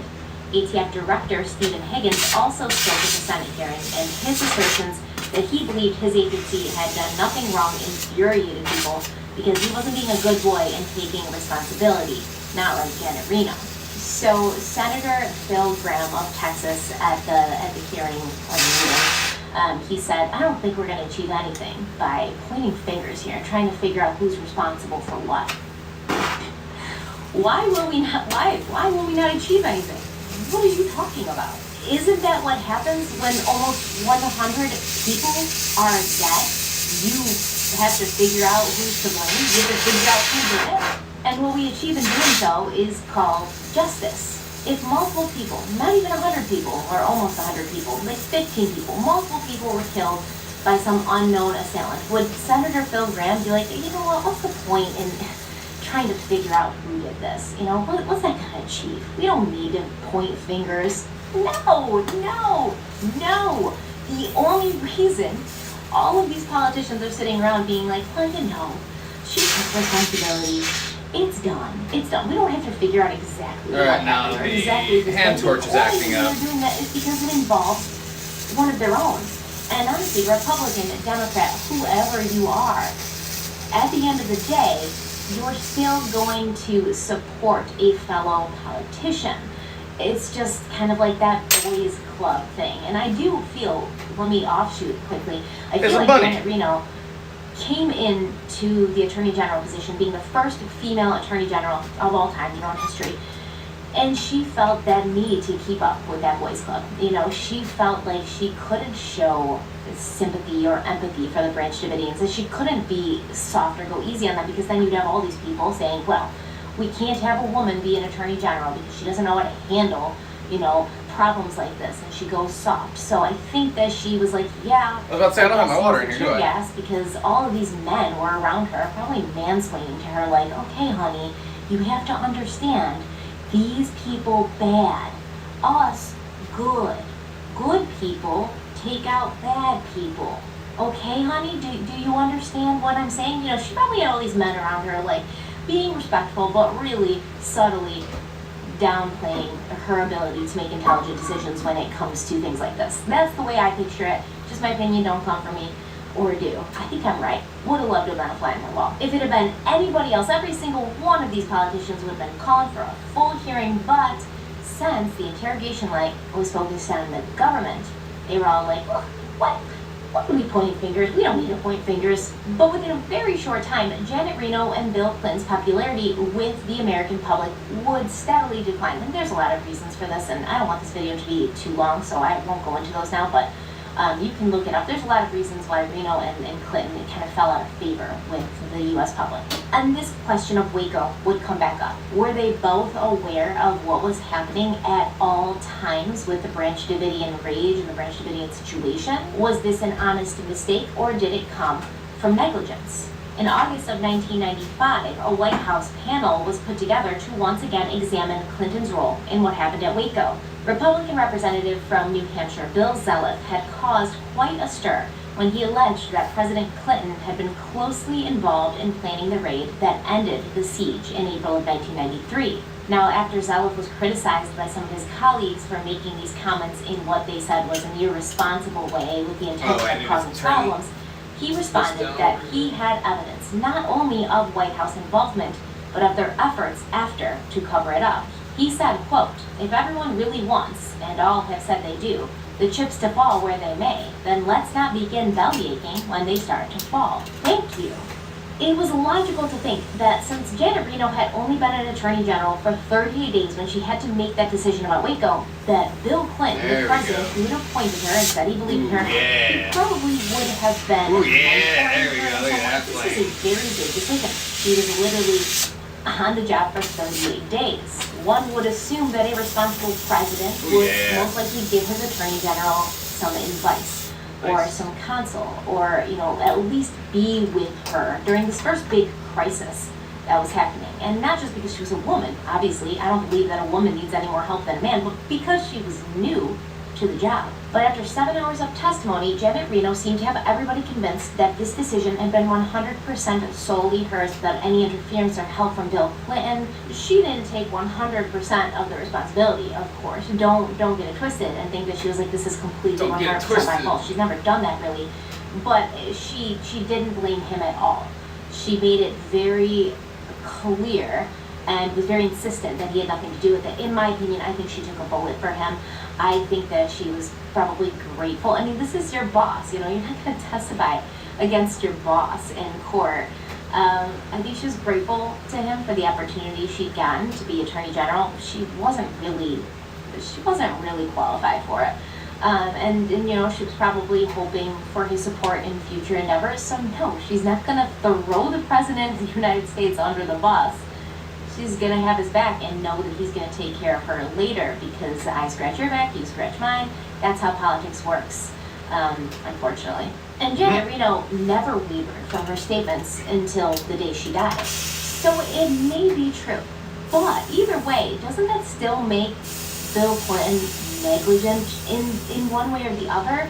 Negligent if he gave her counsel that caused her to make that decision without either of them reading the brief thoroughly. Why is that doing that? Negligent because this was somebody who was brand new and probably should have had somebody with them in their first big kind of decision-making process. In my opinion, yes, he's at fault in some way. He's the president of the United States. When something happens that's bad in the United States that he was aware of, you're kind of at fault. If you want to be the head of the country, then you've got to take responsibility for every single person that lives in this country. But this wouldn't be the end of Janet Reno having to discuss Waco. Bill Zeliff made an observation during that 1995 panel, and he said that, you know, Brett was the bomb. There we go. Okay. We lit the fuse. And he really had no idea how accurate that statement was. Rosalinda. In 1999, 6 years after Mount Carmel went up in flames, new evidence emerged, suggesting that the FBI had been outright lying when they said they'd never use flammable chemicals when they attacked the compound. A videotape emerged that had been made by a surveillance plane that was flying over the compound at this time, and this plane had been equipped with an infrared scanner. On this tape, FBI Supervisor Stephen McGavin can be heard requesting authorization to use military-issue pyrotechnic grenades after the original tear gas had been inserted into the compound, but it had failed to penetrate the structure's plywood roof. On the ground, the special agent in charge of the HRT, Richard Rogers, quickly approved this request. Now, 9 days later, both Rogers and Sessions sat in front of a congressional committee and swore up and down they had not used any flammable tear gas, and that there was no way anything they had done would start or contribute to a fire. Now, this new evidence was a problem for the general public who had believed Janet Reno and the FBI for the better part of 6 years. And it raised, obviously, other questions. How many people in the FBI knew about the flammable rounds being used and had just lied about it for so long? Did Janet Reno or Bill Clinton know? They should have been watching and paying attention and listening from Washington on their CCTV, which was connected to the FBI agents when they were at Mount Carmel. The FBI also asserted that they had never fired a single shot when they took over the Branch Davidian, issue and conflict. The ATF had obviously taken part in some gunfire, but the FBI claimed they never shot a single bullet. But there is some evidence that suggests otherwise. These aerial videos were analyzed by a company called Infrospection.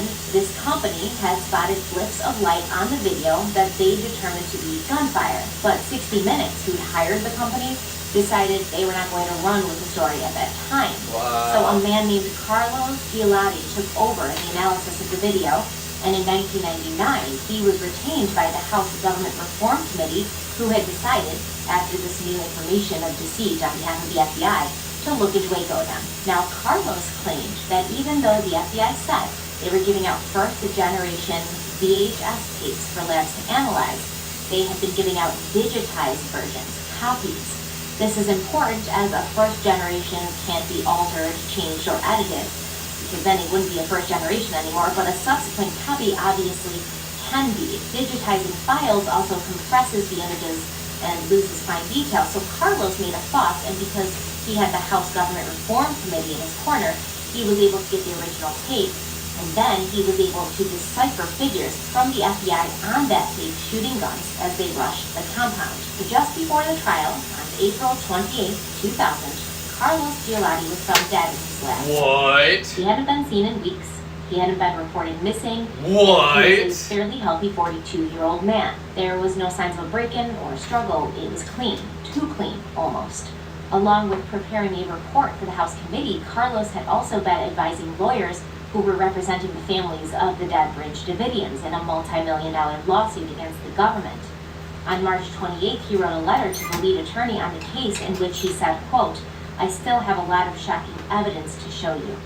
He had also spoken to a friend of his, a reporter at the Washington Post in March, and claimed, "I've solved the case. I know exactly what happened." And he asked his friend to come to his lab so he could show him the tapes and explain everything in person. Damn. Before he had died, Carlos had spent countless hours poring over those videotapes, and he had concluded that he'd counted 57 shots coming from outside the compound in. He also saw 7 unknown subjects by the rubble 57? at the back of the collapsed structure by the water tanks. He believed that these were FBI snipers. It's unclear why Carlos died, although the cause of death was listed as natural causes. He had some Theraflu packets in his living room, and it's suspected he wasn't feeling well before his death, but at his funeral, 5 men in dark suits sat in the back. And when the service was over, they simultaneously rose and left together, never speaking a word to anyone. No one in Carlos's family or circle of friends knew who these men in black were. Fuck that, dude. So after this new evidence What? emerged, right, there's a new investigation into what happened at Waco, and Janet Reno appoints Senator John Danforth, and he creates this report, which is now known as the Danforth Report, which he accumulated after all of this investigation, allegedly. It unsurprisingly ended with the ATF and the FBI being absolved of any wrongdoing. Yeah, no kidding. It also stated 5 important things. Government agents did not set fire to the compound on April 19th. But they did. Government agents did not shoot at the Branch Davidians on April 19th. But they did. Government agents did not use the U.S. military improperly. But they There did. was no evidence of a cover-up, and the But there blame was. for the entire thing was placed firmly on the shoulders of David Crush and his followers. Even Now, the I children. have no knowledge as to whether or not John Danforth was biased when he was writing his final report.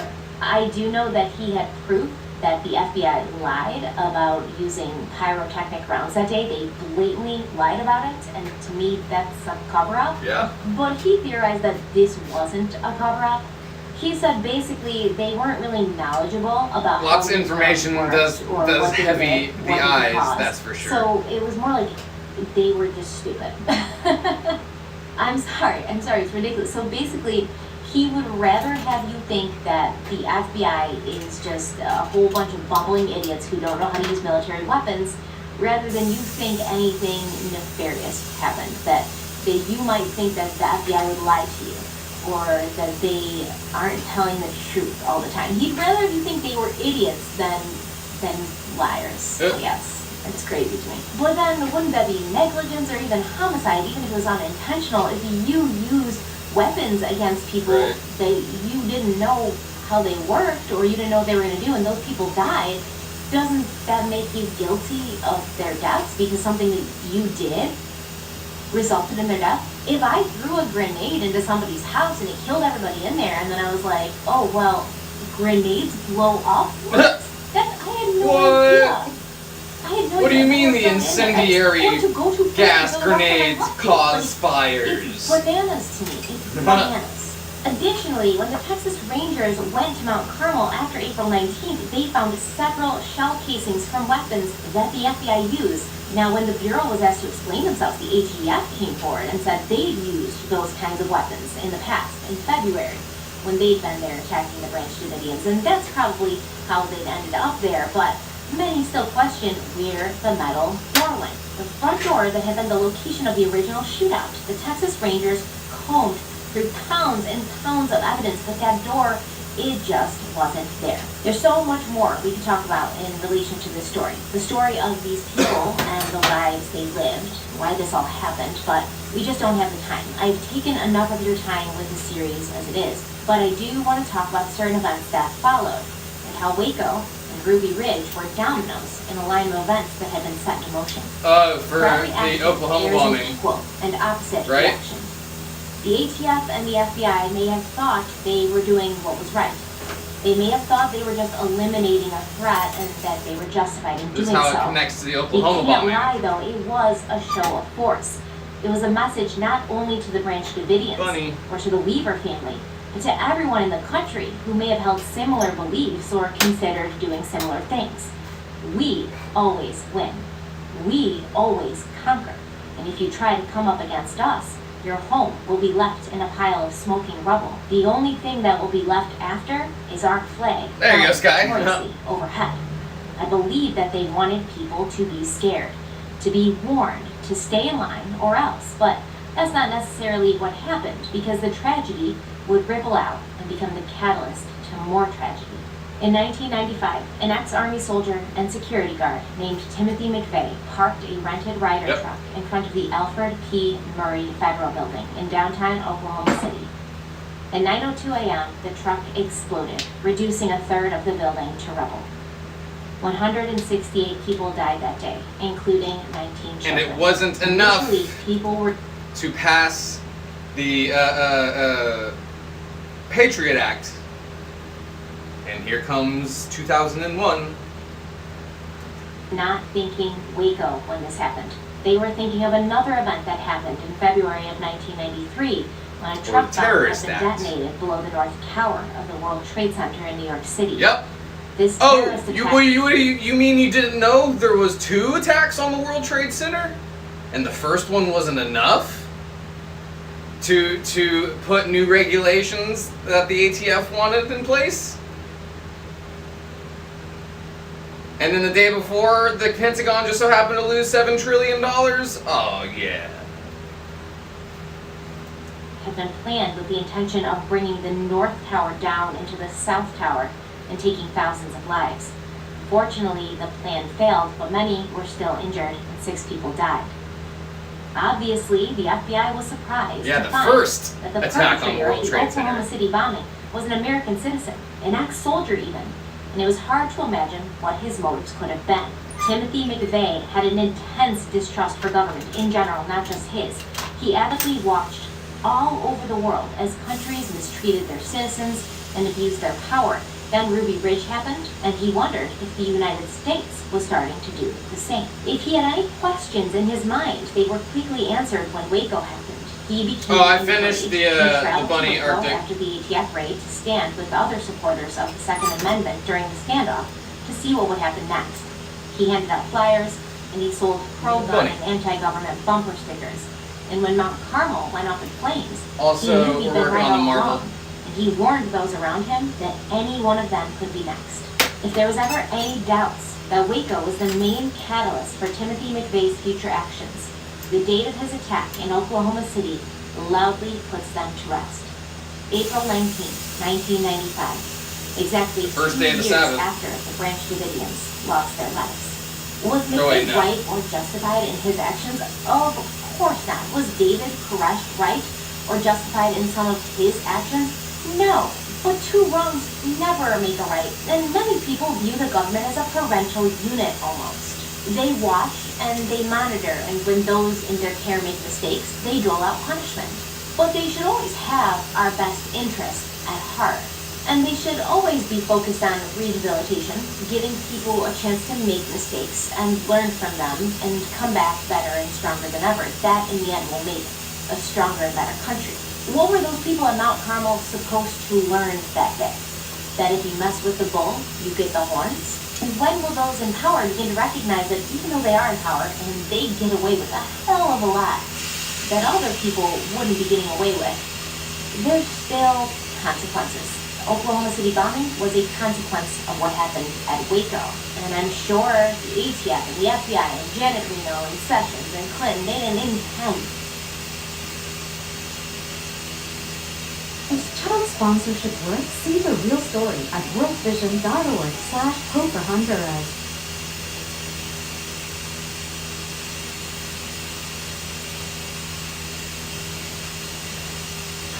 Here we go. Remember, Mom is a kayak denier, so please don't bring it up. What? Kayak? Do the research, Todd. Listen to me. Kayak searches hundreds of travel sites to find you great deals on flights, cars, and hotels. They're lying to you. Who's they? Kayak? Open your eyes. Compare hundreds of travel sites at once to kayak. Search one and done.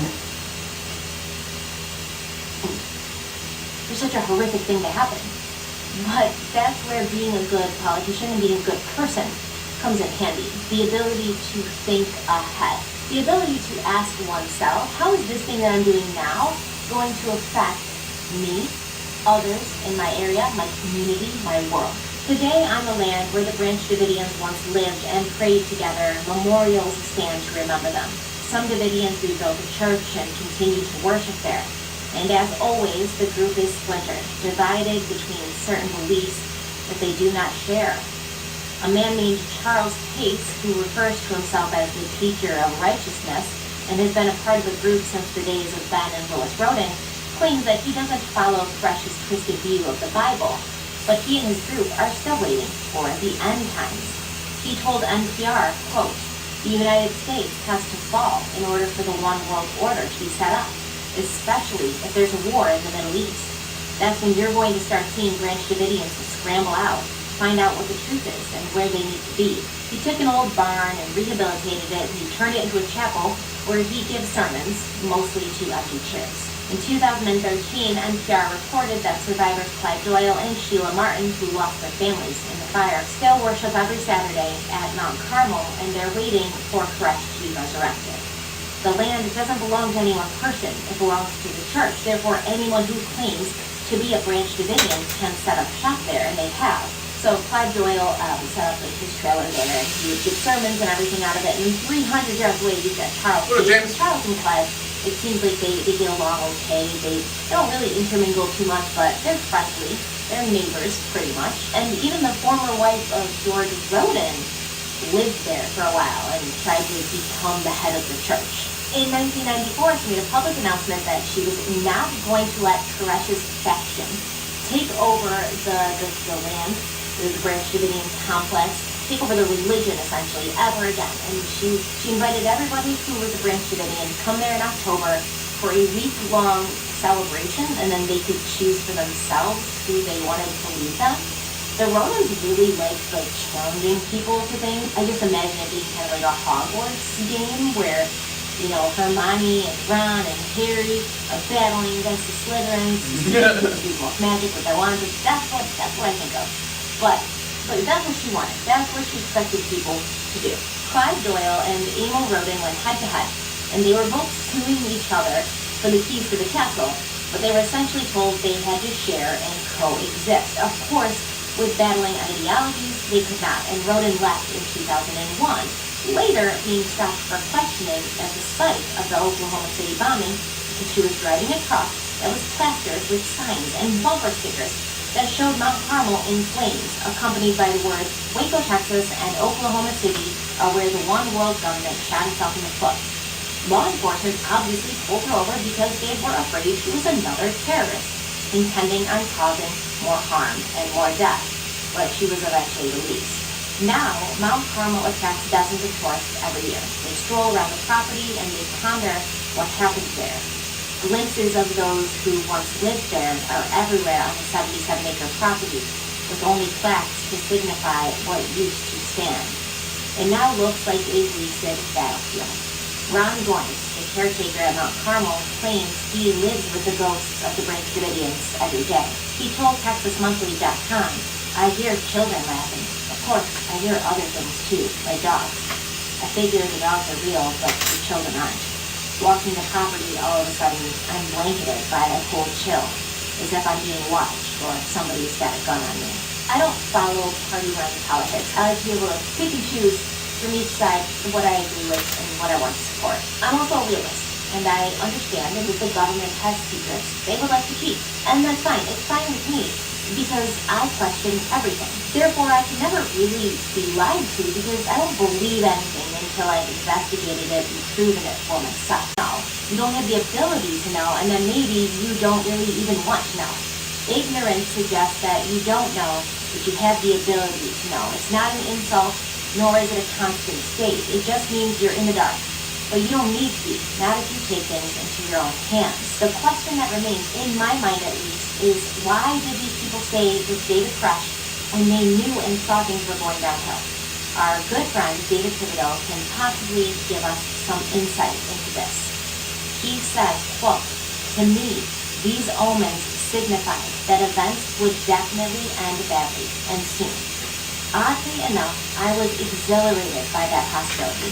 I've been in this for a couple years now, just waiting for this stuff to happen. Let them come. At last, the prophecies might be fulfilled, providing a kind of confirmation that we had been true to David's teachings and hadn't put up with the hardships of life for nothing.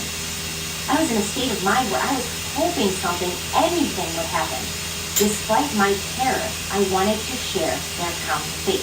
And this was the state of mind that Koresh wanted his people to be in. Imagine doing the same thing every day, eating the same food every day, seeing the same people every day. It would have been the most structured and uncomfortable routine in the entire world. But then in these prophecies and these sermons that you're hearing every day, there's excitement, there's angels and fire and God and judgment and heralds harking or what have you. Well, it's exciting, right?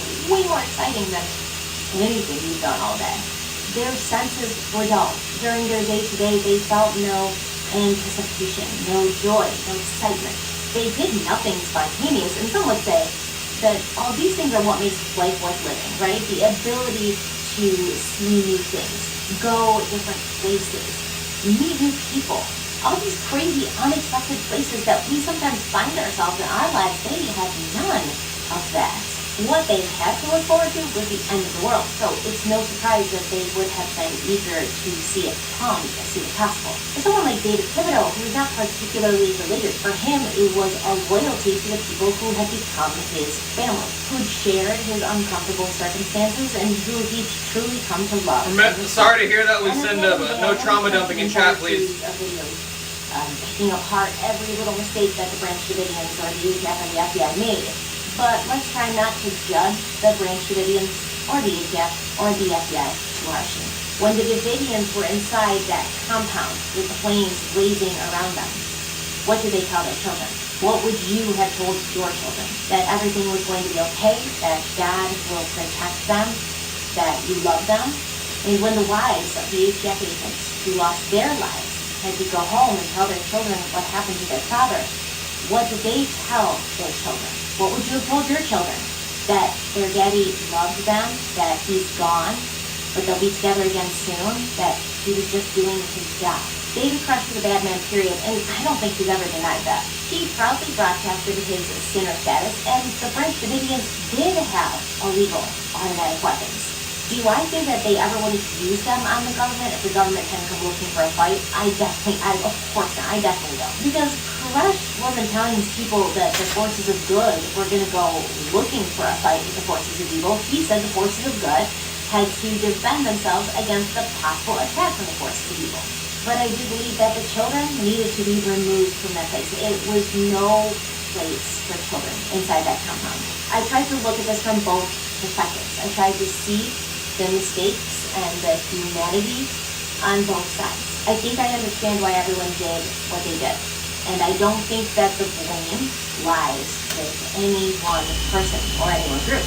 Koresh started it, the government finished it, and history should see the both of them carry the weight. We might lose power again. I've changed up the configuration one more time of my wiring. Let me close this door though, it's loud. All the good, the bad, and the ugly, because that is always what I will give you. Thank you guys so much for being here.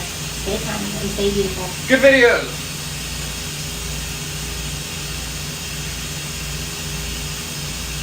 Kind of want to do Charles Manson next.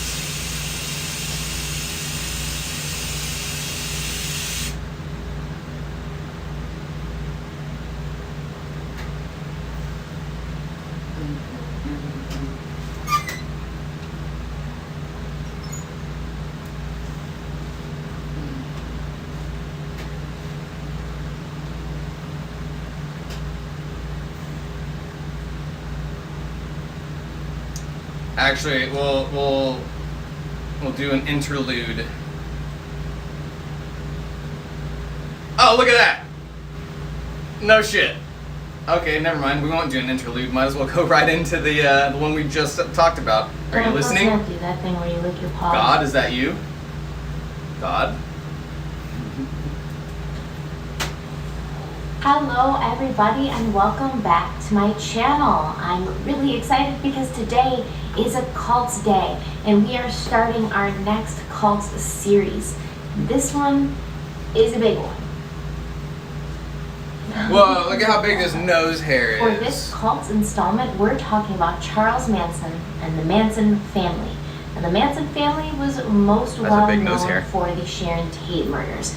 But there's so much more that's involved in their stories and in Charles Manson's story. And as is usual for this channel, we go real deep. Yeah, you do, and that's why we like you. His childhood, I was stunned. I was really excited to get into the research because I thought I knew a lot about the cult, but I didn't. I didn't know a lot about the cult until I researched it as deeply as I did. And one of the main resources I did use to research this cult was Jeff Gwynn's book on Charles Manson. The book is called Manson, The Life and Times of Charles Manson. I need another rip before we do this, before we get into this.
far,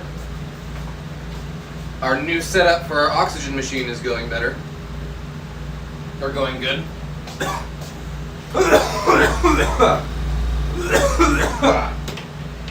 The new configuration for the wiring, I still have to use extension cords and shit, just because if I try to wire everything into the same room, it's too much for one breaker. Because most rooms are set up to a single breaker, or like a section of the house will be set up to a single breaker in your breaker box, and those are usually only 20 amp. And this thing alone needs a dedicated 20.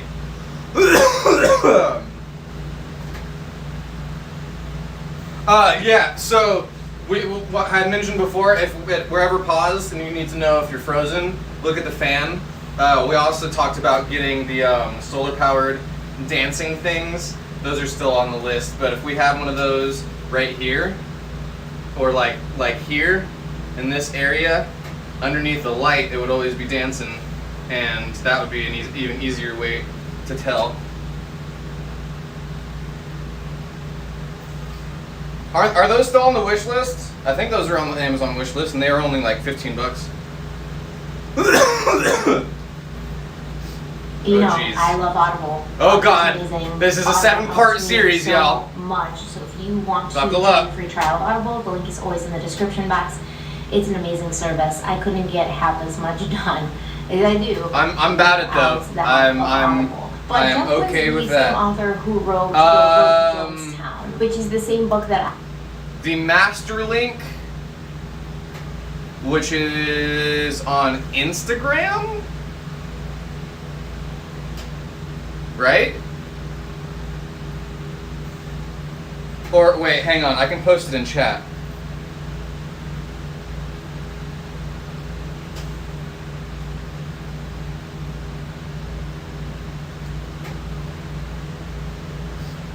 YouTube, Facebook, Twitter, wish list. Yeah, okay, this has everything.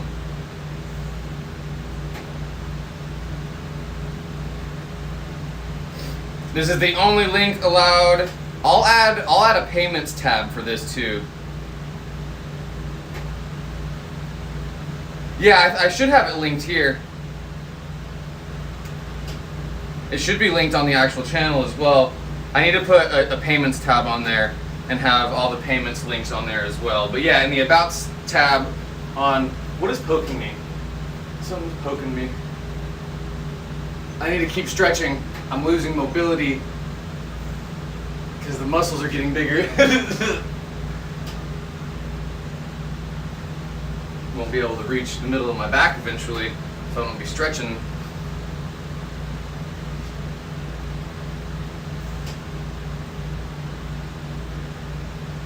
Gotcha. Yeah, it's at the very bottom of that with a link in the chat, though. And that's a very straightforward link, so no links in the chat except for that one. Nah, something's poking me. Hang on. I used to research the Jonestown tragedy and the cult that Jim Jones left. Oh, I'd like to hear I her really take like on Jim Jones. Jonestown. I like the way he writes. I like the way he gets really deep into the background. I feel like he's a guy after my own heart. So his book on Manson was a big influence on me and also a big help in my research. And obviously things I didn't understand or things I wanted to know more about, I dove deeper and did my own online research. I think there's just a bunch of random stuff on the wish list right now. That was amazing. So if I haven't actually added anything that we need to it recently. I haven't added the T-hose or the Y splitter. That we did have the T-hose on there. That's what Lexi got. The Y splitter and the oxygen regulator are not on there. The torch is on there, but Cal is getting that. What were we just talking about? Oh, the little dancing dudes. I think I put one on there. That comes with two. I think one is a little sunflower that has glasses on it, and the other was a cactus.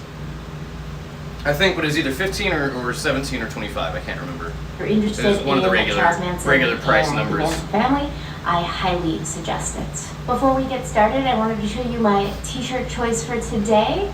I think it's fitting. It says you're in a cult, call your dad.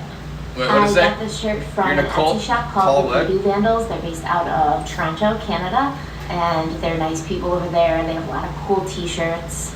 There's one that I want to get for Adam, which says, if I This ever get marble married, art that you're she's still a here, dad, right? and my finger pointing, and I really like the way this I'm marble standing turned next out. to him. Pretty accurate.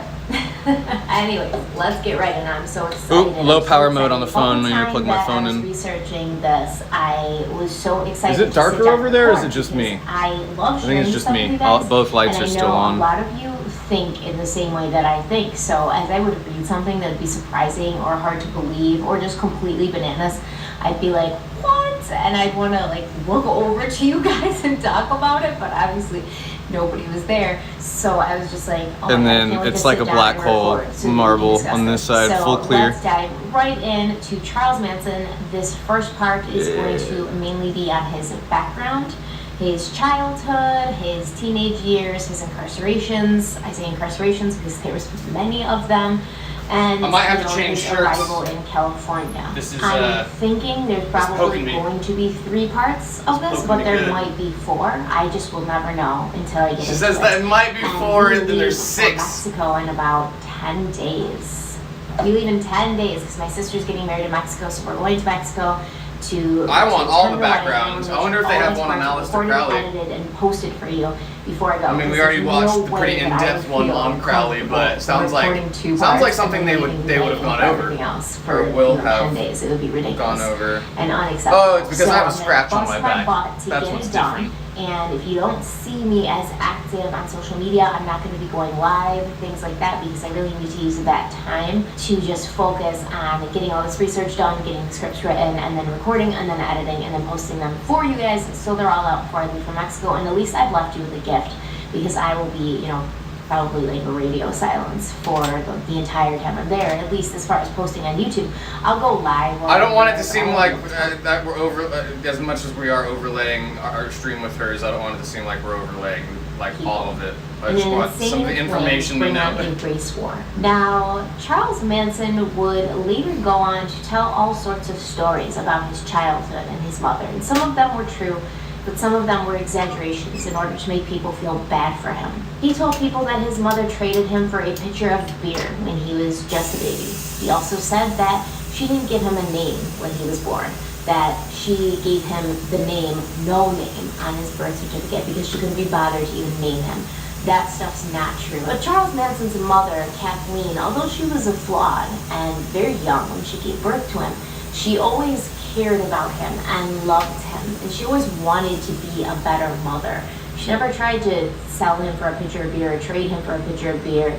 She gave him a name when he was born, but he had an interest in making his childhood seem as traumatic and lonely and sad as possible so that people would feel bad for him. So in an effort to see why people go on to do things they do and why they turn into the person they turned into, let's go way back. Let's go back to Charlie Manson's grandmother and grandfather. Nancy Maddox was a Bible-loving woman. She was raised in the backwoods of Kentucky, and she had a strong and unwavering faith in God and what the Bible said. She believed the Bible word for word. She believed that what the Bible said was literally what it meant and that you should follow it to the letter. She believed that there was good people and bad people. She believed that there was a heaven and hell, but she also believed that you shouldn't judge people too harshly because everyone deserved a second chance. Everyone deserved the ability to prove themselves before Judgment Day. Her husband, Charlie Maddox, was a veteran of World War I. He worked on the railroad, and they lived a pretty normal middle-class This existence. marble is fucking Charlie sick. was a good husband and a good provider, and the two of them I'll would show go you on what I for just 4 saw here in a children sec. together. The youngest was named Ada Kathleen Maddox, just Kathleen for short. In 1928, when Kathleen was 10, they moved from Kentucky to Ashland, which was on the banks of the Ohio River. See, Rosie and Doc are being good and laying down and not jumping around and being noisy. Go lay down. Nancy and Charlie Maddox were good parents. Nancy raised her kids in the Christian way. She took care of them. She stayed home, and Charlie worked really hard for his family, and he was a good father who was respected and loved by all his children. However, when Kathleen was 13 years old, in October of 1931, her father died of pneumonia. It took Nancy a while to get over the loss that her husband's death had left in her life. She was a very religious woman, but even the most religious people can have their faith tested when they lose somebody who's close to them. And they begin to wonder, why did this happen to me? Why did God take this person from me? She even said that she felt like she had died as well. Eventually, her faith did help her recover from her sadness and her loss. And she just started telling herself that this was God's plan, even if she didn't understand why. Nancy and her 3 youngest children were left pretty much financially provided for because of Charlie's railroad pension. So that meant she didn't have to go. Oh, I never plugged my phone in. She could at least stay home. Y'all remind me to plug my phone in. Raise her children and be with Okay, them. look. They needed her Do y'all now see more that than those ever. bubbles Glenna, the oldest daughter, had that are already stacked? married and moved out. She married a man named Cecil, and they had kind of a tumultuous relationship. They also had a young daughter, Joanne, who would often Look be at that. left with Nancy for days while Glenna and Cecil fought it out at home because nobody wanted the young girl to be a witness to that. Eventually, the fighting got so bad, it wasn't stopping, nothing Black was hole changing. marble. So Glenna divorced Cecil and brought Joanne back home to live with her mother and her other 3 siblings. Now, of Black course, hole Nancy struggled marble. with Glenna's divorce because the Bible doesn't like divorce. Yeah. In Corinthians 7:39, it says, "A woman is bound to her husband as long as he lives. And Nice. if her husband dies, she is free to marry anyone she wishes, but he must belong to the Lord." So basically, if you marry a guy, that's your guy until he dies, and then you can marry somebody else as long as I do be he's making marbles, too. approved by the Christian religion. But otherwise, you're stuck. So obviously Nancy struggled with this contradiction in her faith that Ooh, somebody yes. in her own family, her Yes. own daughter, Those are had good. committed good an neck act pops. that the Bible and God didn't believe in. But remember, Nancy Maddox did not want to judge people too harshly. And she knew that her daughter Glenna was a good person. I think I'm gonna try to and take a those good mother pictures to tonight Joanne. to So submit she for took the, both of them in and accepted agency. the additional burden and responsibility of having more mouths to feed because that was the Christian way. But Nancy's test to her faith would not end there, not by a long shot. Eileen, the second oldest daughter, had been going to business school, and when she graduated, she treated herself to a trip across the river to Ohio. So Nancy and her kids lived in Ashland, Kentucky. But right across the river was Ohio. I cut While this Eileen side was shorter in than Ohio, this side. She began having chest pains and she was hospitalized. And Made 17 it months take a little after bit her more father off this passed side. away, Eileen died from the same ailment, pneumonia. And it took them both in very similar ways. They both started coming down with chest pains and not feeling well, and then within days they were gone. And obviously Nancy could not understand why this was happening. Hadn't she been a devout Christian? Hadn't just she gonna use been my following the phone. Bible? I have a exactly camera, but the I don't know- way I don't that have it she set should? up. Hadn't she always tried to help everybody? To download Why was God pictures and taking whatnot? away from her people that she loved? And something like this may have broken a lesser woman than Nancy Maddox, a weaker woman than Nancy Maddox, but she doubled down. And she began rereading every passage in the Bible every single day until she had convinced herself that this was just a test of her faith. She also turned her attention towards her remaining children, making it her mission to teach them the right way. Good thing making it her mission to let them know. Is I have a black backdrop and stands. Ah, shit, but it doesn't go. Wait, no, I can do it lengthwise. I'll do it lengthwise. I was gonna say it's only a half sheet, so I'll do it lengthwise and probably right there. Might have to take the Akatsuki flag down. I'll figure it out. And show them that the Bible was the law. And it seemed like things were going to turn around for a little bit. Glenna met. Oh, yeah, I was like, what the fuck Bill are these Thomas little was a railroad man, red marks just on my like hand? Nancy's I late accidentally husband, Charlie slapped the Maddox. cactus so last Nancy really night. approved of him. And Bill really seemed to want to provide for Glenna and take care of Joanne. Glenna married Bill, and she and Joanne moved with him to North Charleston, Virginia. Bill was strict, but he was solid. He was just what Glenna and Joanne needed. He took care of them, Arctic, are he you in provided here? for them, and he truly Let me loved know. Joanne. And if then not, she y'all let raised me know us when as Arctic well. comes back That so I can just show them left the Luther, marble. the only son, and his younger sister. Yeah, that's the Kathleen. one thing about Texas is Kathleen there's and just Luther cactus were not everywhere. on board the God train. to And save you them. don't save yourself. You're not safe after they're dead. It gets worse after they're dead because they lose any moisture that's in them. And they become even more sharp somehow.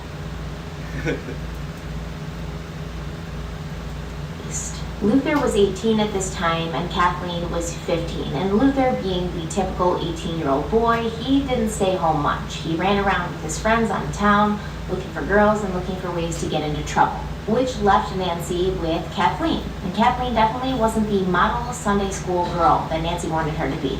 Nancy believed that young girls should obey, wear modest clothing, and very little, if any, makeup. The fashion of those times was to cut your hair short, but the Bible said that a woman should keep her hair long. I looked it up, and the Bible actually does say that. Corinthians, again, 11:15.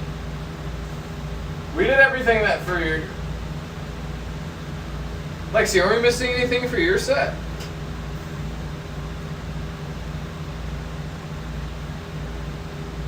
Butterfly in the sky. I can fly twice as high. 2 cups. 4 cups. 4 cups mug. 4 cups mug, vase, butterfly. 3 thimbles.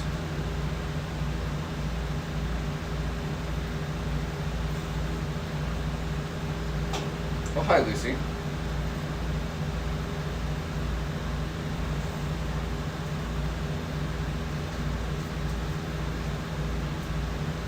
Am I missing something?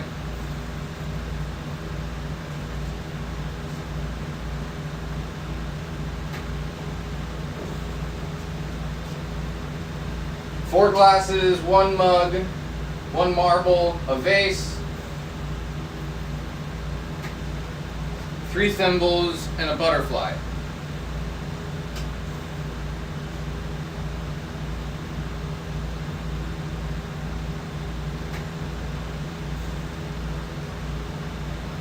So vicious, Lucy.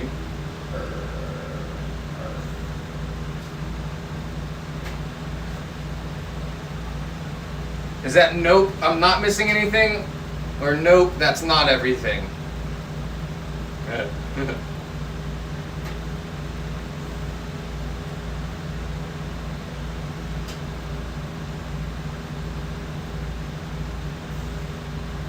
Yes. Okay, cool.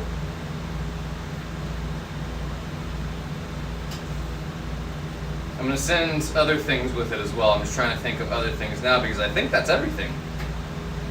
Oh, except the pumpkin. Except the pumpkin. That was my mouth, in case you weren't looking at my mouth when I did that. Pumpkin dabber and removable, or pumpkin holder and removable dabber.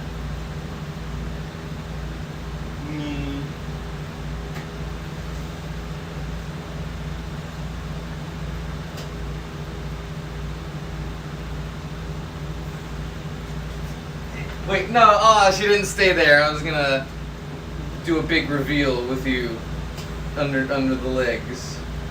Here, wanna come say hi? Yeah, come here. Oh, she had her tail stuck on the wire. I was like, why are you being weird? It looked like she thought I was gonna trip her or something. I need to fix that one. You little triceratops.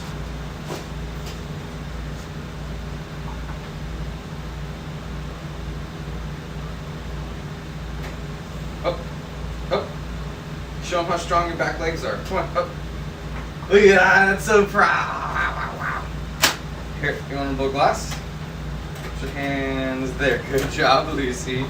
No, come back up. No, I shouldn't teach her that. I should show her that I should be the only one putting her feet here. You can put your feet here though. Don't come over here though, because you'll probably get too excited that you could do it, and then you'll accidentally do it when there's fire.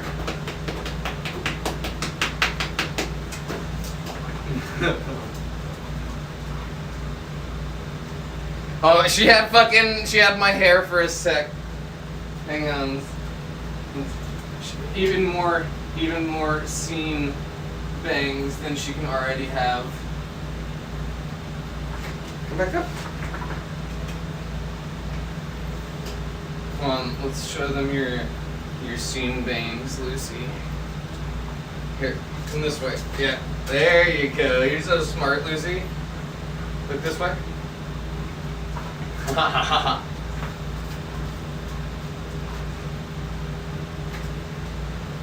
Oh, y'all couldn't see it. Here, up.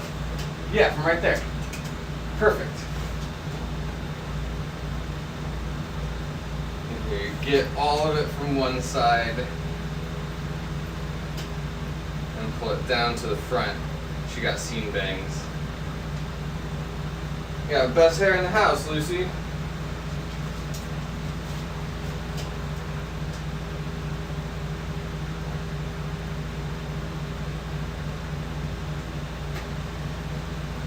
But that if a woman has long hair, it is her glory, for it has been given to her as a covering.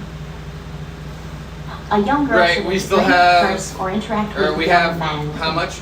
I'm gonna send this stuff out first. I'm gonna do one shipment with all this first, obviously, to get it there to you on the before the 10th. But we have the tubing was 50 or 75.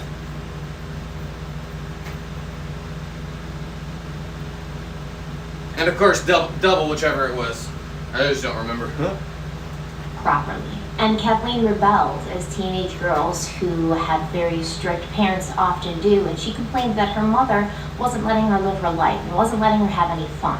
Nancy pretty much wanted Kathleen to go to Sunday school and then come home and sew or learn how to cook and do the things young girls should do, but Kathleen wanted to dance. She loved to dance. She thought Sunday school was boring. Other girls her age who went to Sunday school were boring. And the small conservative town of Ashland that they lived in didn't really have any places to dance. They were a very Christian town. Footloose! And dancing was thought to be Let me smell your Sunday shoes. Moving your body shoes. in suggestive movements, typically with somebody of the opposite sex. And I mean, imagine the Footloose town, right, where they didn't want kids to dance because it would be other things. That's pretty much what Ashland was at this time. So Nancy was horrified at her daughter's hobby, and Kathleen, who didn't really want to hurt or upset her mother, who had been through enough, but still wanted to pursue the things she wanted to pursue, ended up hiding this from her mother and sneaking out. I She can't couldn't DM go on dancing in here. Ashland. First of all, there wasn't a lot of If you can places figure out how to do message that. me. Second of all, no, it I was a can't. small town. No, and they hang all on. talked, they all gossiped, and if somebody didn't know. Might have to be after if you can't message my actual main profile. Because remember, I can't use my phone.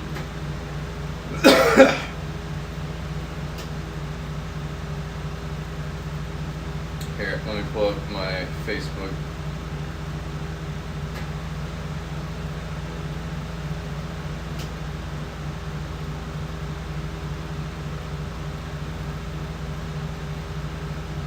Oh yeah, I was gonna show you the marble we just made.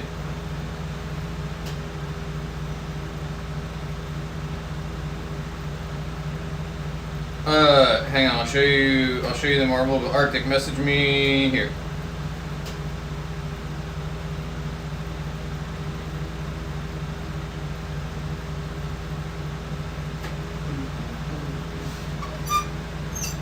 Cause yeah, the marble turned out really cool.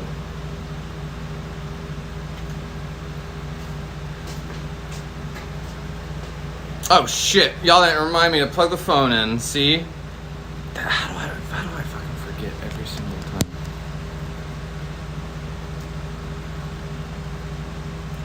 All right, ready? Look at how cool this fucking marble is. See those bubbles? Bubble stack. Black hole to space tech.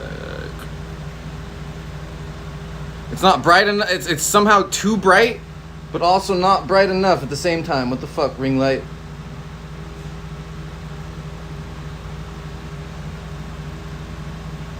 Whatever.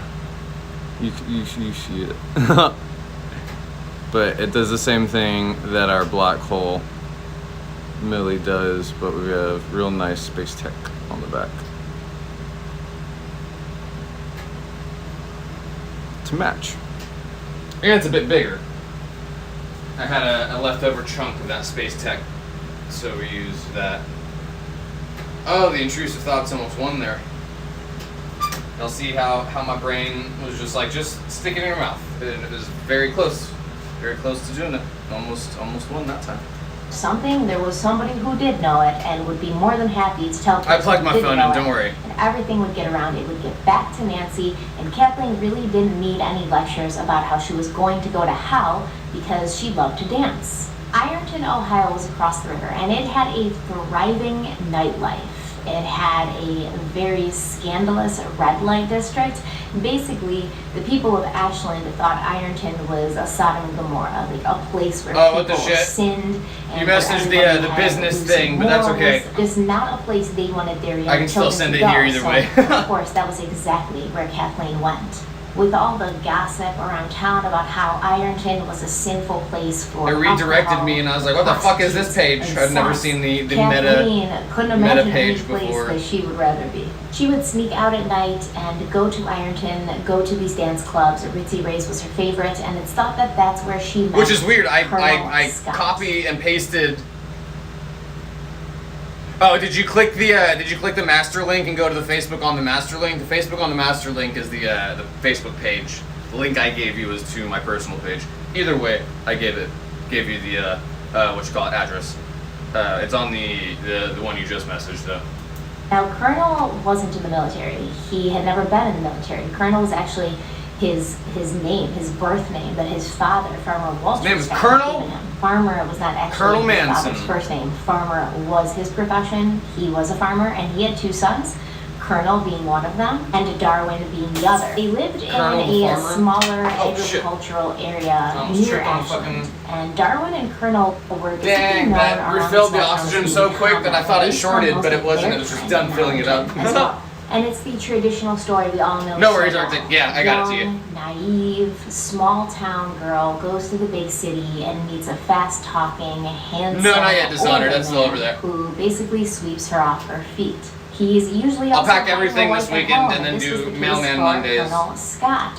He bought Kathleen. Usually things end up going faster when you send them out on a Monday anyways. If you send them out over a weekend, I've noticed that they actually lag more so instead of the ones that you send straight through, which is weird. I don't know why it ever does that, but I've noticed the pattern. I guess it's probably, FIFO, first in, first out, how they do that. It's probably they can't do that. So during the weekends when they're not shipping stuff out on Sunday, they pile in the mail carts. In my mind, I'm just working out how it could work this way. The first ones that come in, they have to pile it into that fucking room. And so when the fucking mail actually starts going out, they have to pick the ones from the front. And the ones from the front are going to be the newest. The ones in the back are going to be the oldest. That should go out first, but you can't do that with the way storage is.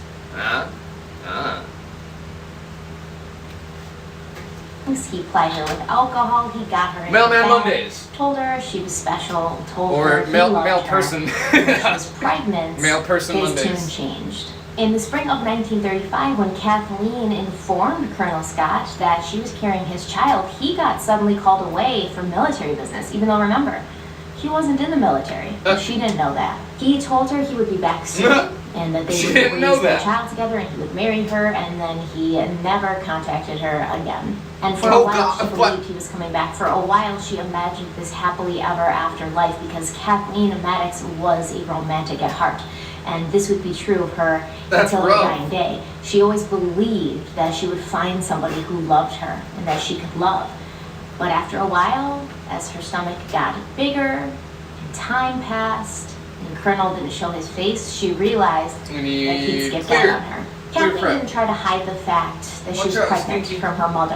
At this point, she didn't have anybody left but her mother. And Nancy didn't disown her or turn her away. Oh, there's She some right let there her already. live in her home and took care of her while she was pregnant because, once again, that was the Christian way. This was her daughter. And she Ow, hoped that pulled at my least hair. now she could show her daughter that your way of sin was the wrong way. Look where it got you. Now, you should follow the right path and will raise your child to follow the right path as well. Instead of making Kathleen feel happy and relieved that she was going to be taken care of and her mother wasn't turning her back, it kind of made her depressed. She saw this incredibly dull life in front of her where she would have a baby, be an unwed mother, and have to go to church and read the Bible. And it just made her feel incredibly trapped and depressed. She knew if she wanted out of this Yeah, life, USPS. she needed to find a husband who would marry her and take care They're of the her best. and her child. In In all of August, my before her experience, son was USPS born, she married. Has broken the least amount of stuff, but also they honor insurance as well, way more than FedEx does. And FedEx literally plays kickball with most of the packages. It's wild.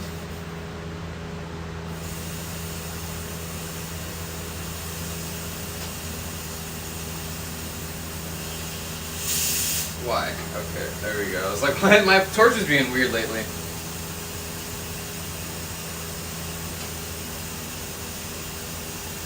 Oh, nice guy. Almost like a steampunk.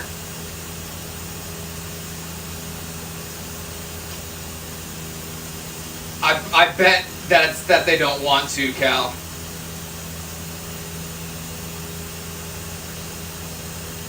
Because I think FedEx has an option to where they're just like, oops, undeliverable address, and USPS is like, nah.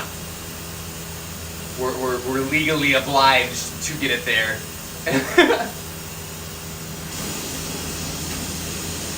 William Manson. There's not much known about USPS William is Manson, government workers except as that well, he so had they have that better money, benefits. And overall, he was a pretty unremarkable man. He was born in 1909 in West Virginia. He died 52 years later, and he really didn't do much with his life. He was a small man, slight of build, like I said, just pretty unremarkable, didn't stand out. On their marriage license, it listed William's age as 25 and Kathleen's age as 21. But we know she wasn't 21. She was much younger. If you do the math, they were married in 1934 and Kathleen was born in 1919. She was still 15 years USPS. old at this time. She listed her age as being 21 because if she'd been any younger, she would have needed her mother's permission to marry. Isn't it funny how back in the day you could just lie on things like to get into the military or to get married? They'd be like, what's your age? And you would Sky, lie is that and the they would Disney believe Dream or the you, Disney game? even if it Are you wasn't playing the true. Disney game? When you research the relationship between Kathleen and William Manson, some sources say William didn't know whether the baby was his or not, which I find incredibly tough for him to not know if the baby was his or not because they were married in August and Charlie Manson was born in November.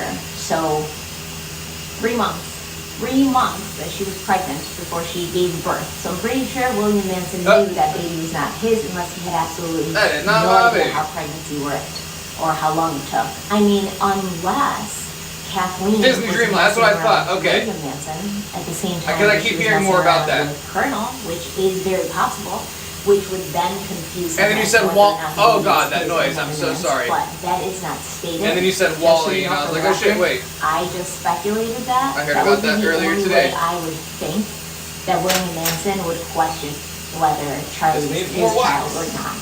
So on November 12th, 1934, Charles Miller Manson was born, named after his beloved grandfather, and his father's name is listed as William Manson.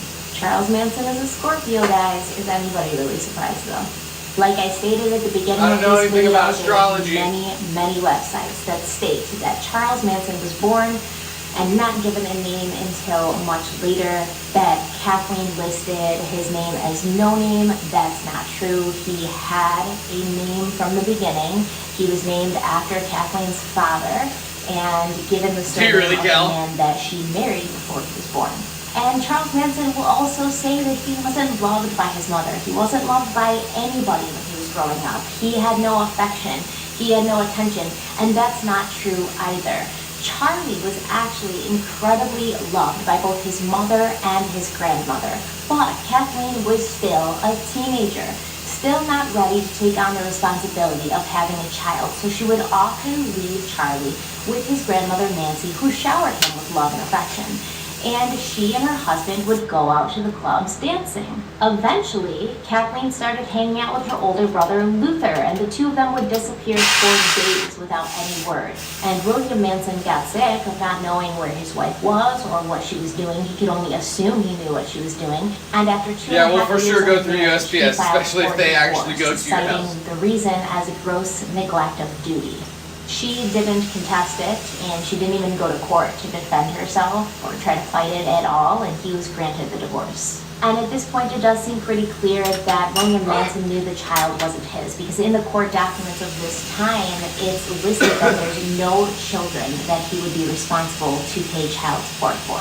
And 2 weeks before William Manson filed for divorce, Kathleen filed a bastardy suit against Colonel Scott. Isn't Disney It was an Dream, effort to isn't it take some on responsibilities for the Steam? child, if only financial, and the court did rule in her favor. It appears that Colonel actually even came and visited with Kathleen and Charlie a couple of times, but he never did pay her anything. He was told to pay $5 a month for child support, and she didn't ever see any of that. She once again went to court. Yeah, I to was gonna try say, and get most excuses, things, but right? They didn't do anything. As Disney And at this would be time, wanting to Kathleen do. wasn't interested in getting a job to support Wanna make sure- herself or her son. She was more interested down a in little finding bit. a husband who would do that. Wanna make for sure them. that they can like I said, make as much hopeless money off every romantic at heart. console There was possible. the financial aspect that she wanted to be taken care of. She wanted to be able to have the freedom to do whatever she wanted. She didn't want to be tied down with a job, but she also had this schoolgirl's fantasy that one day a white knight would come, fall in love with her, be completely noble and loyal, and bend over backwards for her, and she Or felt forward, she was huh? the Never stopped. But she picked All terrible, right. terrible men. And I'm sure if you asked Kathleen, she would say she didn't find these men. Somebody write that down. But I want to say it Need was to add that to my quote. stand-up On routine. October 2nd, 1938, she became engaged to a James Roby, who was a convicted thief, and that engagement didn't last long. During her short-lived engagement to James Roby, she seemed to have picked up some bad Damn, habits. that was really. It was That was actually really good. If you didn't hear it, she said something along the lines of, and schoolgirl's fantasy of waiting for a white knight to come over, to come and sweep them off their feet and to bend over backwards for them. And I said, or forwards, huh? There's a way to work that in to be a little bit more filled with banter. Or like, or at least in my case, it'd be bending over forward. Laugh, laugh, laugh.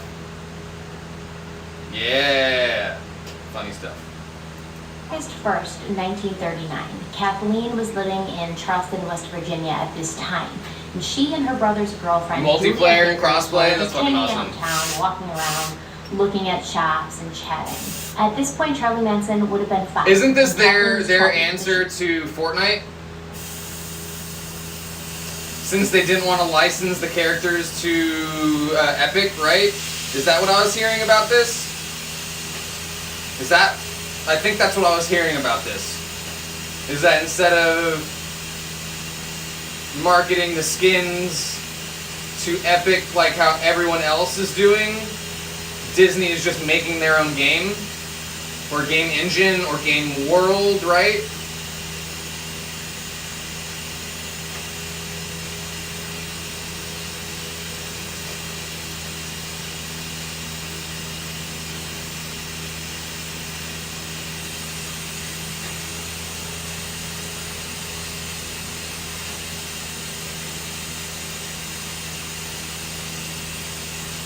I heard that they were trying to rival Fortnite.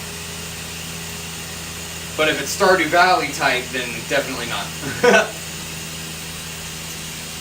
Or Animal Crossing. Maybe that'll be next. That's what I heard rumors that it was, or at least that Disney's coming out with a game. And people were thinking that since they didn't license the skins to Epic, that they may be doing that kind. But if it's that makes sense. The mobile game? Okay. Mobile game, really? I wouldn't think that they're sinking. Oh, I mean, I guess Fortnite Mobile is pretty big. Apex and Call of Duty Mobile as well. I don't know, I guess. Just doesn't seem like where the money is, you know? Well, I guess there's more money there than the people who already spent all their money on a console or on a PC build, right? If you're just playing on your phone, you've got a lot more money to spend on the game. That might be the train of thought there.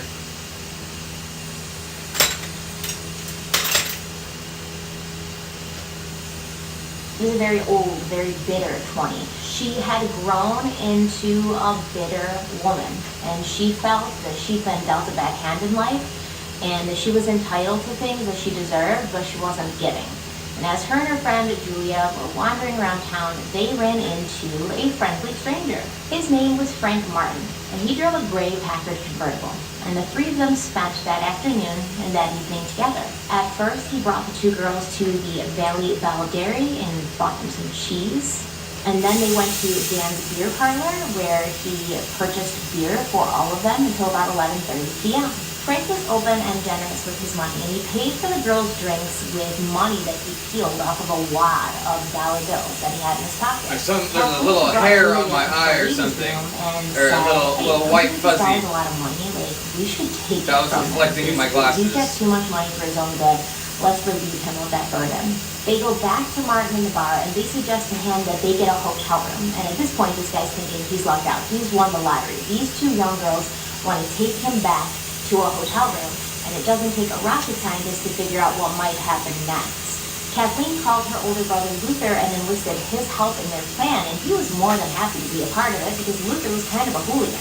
So after they leave this bar, Darn hooligan. Kathleen and Julia direct Frank to a gas station, which he's a little confused about because he thought they were going to go to a hotel room, he's going to get lucky. And that's where they pick up Luther, who introduces himself to Frank as And comes Luther. So they all go to another bar together, they're drinking, dancing, they're having fun, and at some point Luther pulls Kathleen aside and he's like, okay, here's the plan. Luther Arctic, and no! Kathleen take Frank and they get in the car and they leave Julia back at the bar. But I don't even know.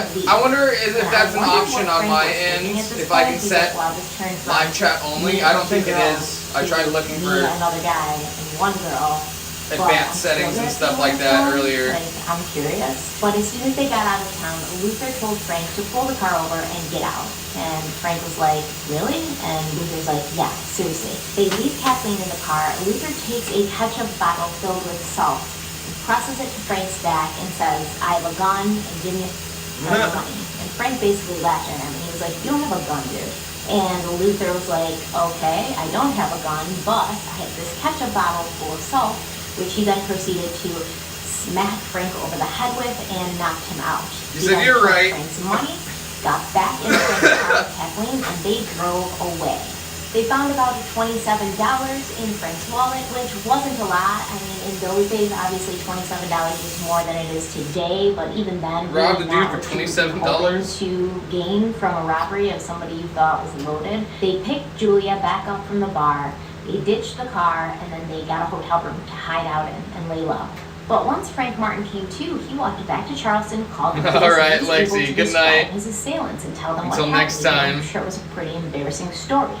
We're Once the gonna police we're started just gonna make investigating, a little it pumpkin really didn't and a take vine too much dabber to figure out next, who had done and then this. we'll probably Like I be said, Frank done for the identified night. them and Wait. told them what bars that they'd been at that night. I've got The something on police my went to face, these don't I? bars and asked around. Aha, and no Luther, wonder I kept Julia and Kathleen were seeing pointed out it. immediately because they were regulars at all these places. That's funny. And they'd all seen them. Oh yeah, no Kathleen kidding. was arrested at her sister Glenna's house in North Charleston.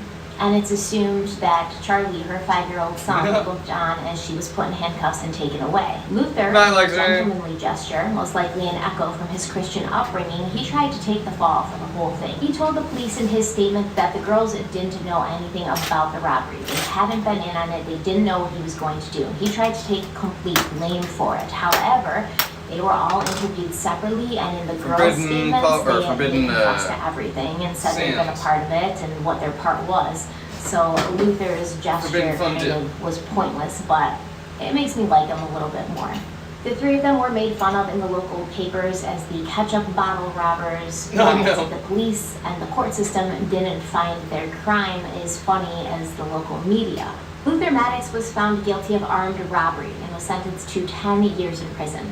And Kathleen was sentenced to 5 years in prison for unarmed robbery. And can you imagine how devastated Nancy Maddox felt at this time? She had one daughter who was taken from her too soon.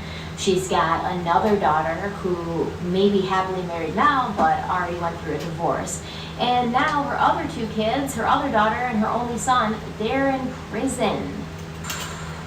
After she tried so hard to teach them the right way, after she'd done everything in her power to guide them down the right path. And now Charlie was left with no father and no mother. And he had to be told that although he would be able to visit his mother once in a while, he probably wouldn't be living with her for several years. Both Kathleen and Luther were going to be serving out their God damn it. sentences in Moundsville. Fell And all the Ashland way was over over there. 200 miles away from Moundsville. So it was decided that Charlie should go live with his Aunt Glenna and his Uncle Bill and his cousin Joanne. Bill had been relocated to McMecken, West Virginia, because of his railroad job. McMecken was only 5 miles north of Moundsville, so Charlie would be able to see his mother more often and still have her be a part of his life. Now, do you see what I mean, though, about Charles Manson painting such a gruesome picture of his childhood? But he had people around him who really cared about him. He had people around who, even though his mother was in prison, they made way more than I efforts thought and it would be. provisions to allow him to live with other family members so that he could be a part of her life, so that he could still see her, so that he could retain some sense of normalcy. Look, while you can she see was the difference in the jail. color. He wasn't a street child, which he likes to call himself. He wasn't born an outlaw, which is something he said. He was born a normal baby to a family see the that change in the maybe color had some here, too. flaws, but at the end of the day, loved each other and supported each other and were there for each other. McMecken was a lower middle class town. Their population at the time was 4,000, but they had over 1,000 churches there, almost as many churches as there were bars. There was an unspoken understanding All that stuck to the traditional inside of the values tube. were to be upheld at McMecken. And when I say traditional values, I mean the man goes to work all day to provide for his family, and then on the weekends and after work during the week, he goes to the bars and gets drunk. These were mainly men who brandished shotguns, loved hunting, loved fishing, loved being manly men. Anything that a manly man would do, the men of McMecken were probably doing. And the women, Sorry, this is their horrible main sounds right duty now. was That's further to stay away. home and raise the children, keep the house, cook the meals, and not question her husband on anything he was doing. The young boys were taught by their fathers to be good providers, to be good hunters, and to be manly men. And the young girls were taught by their mothers to be happy housewives. The people of McMecken brought their children to church every Sunday, never locked their doors, and reveled in their simple, small-town life.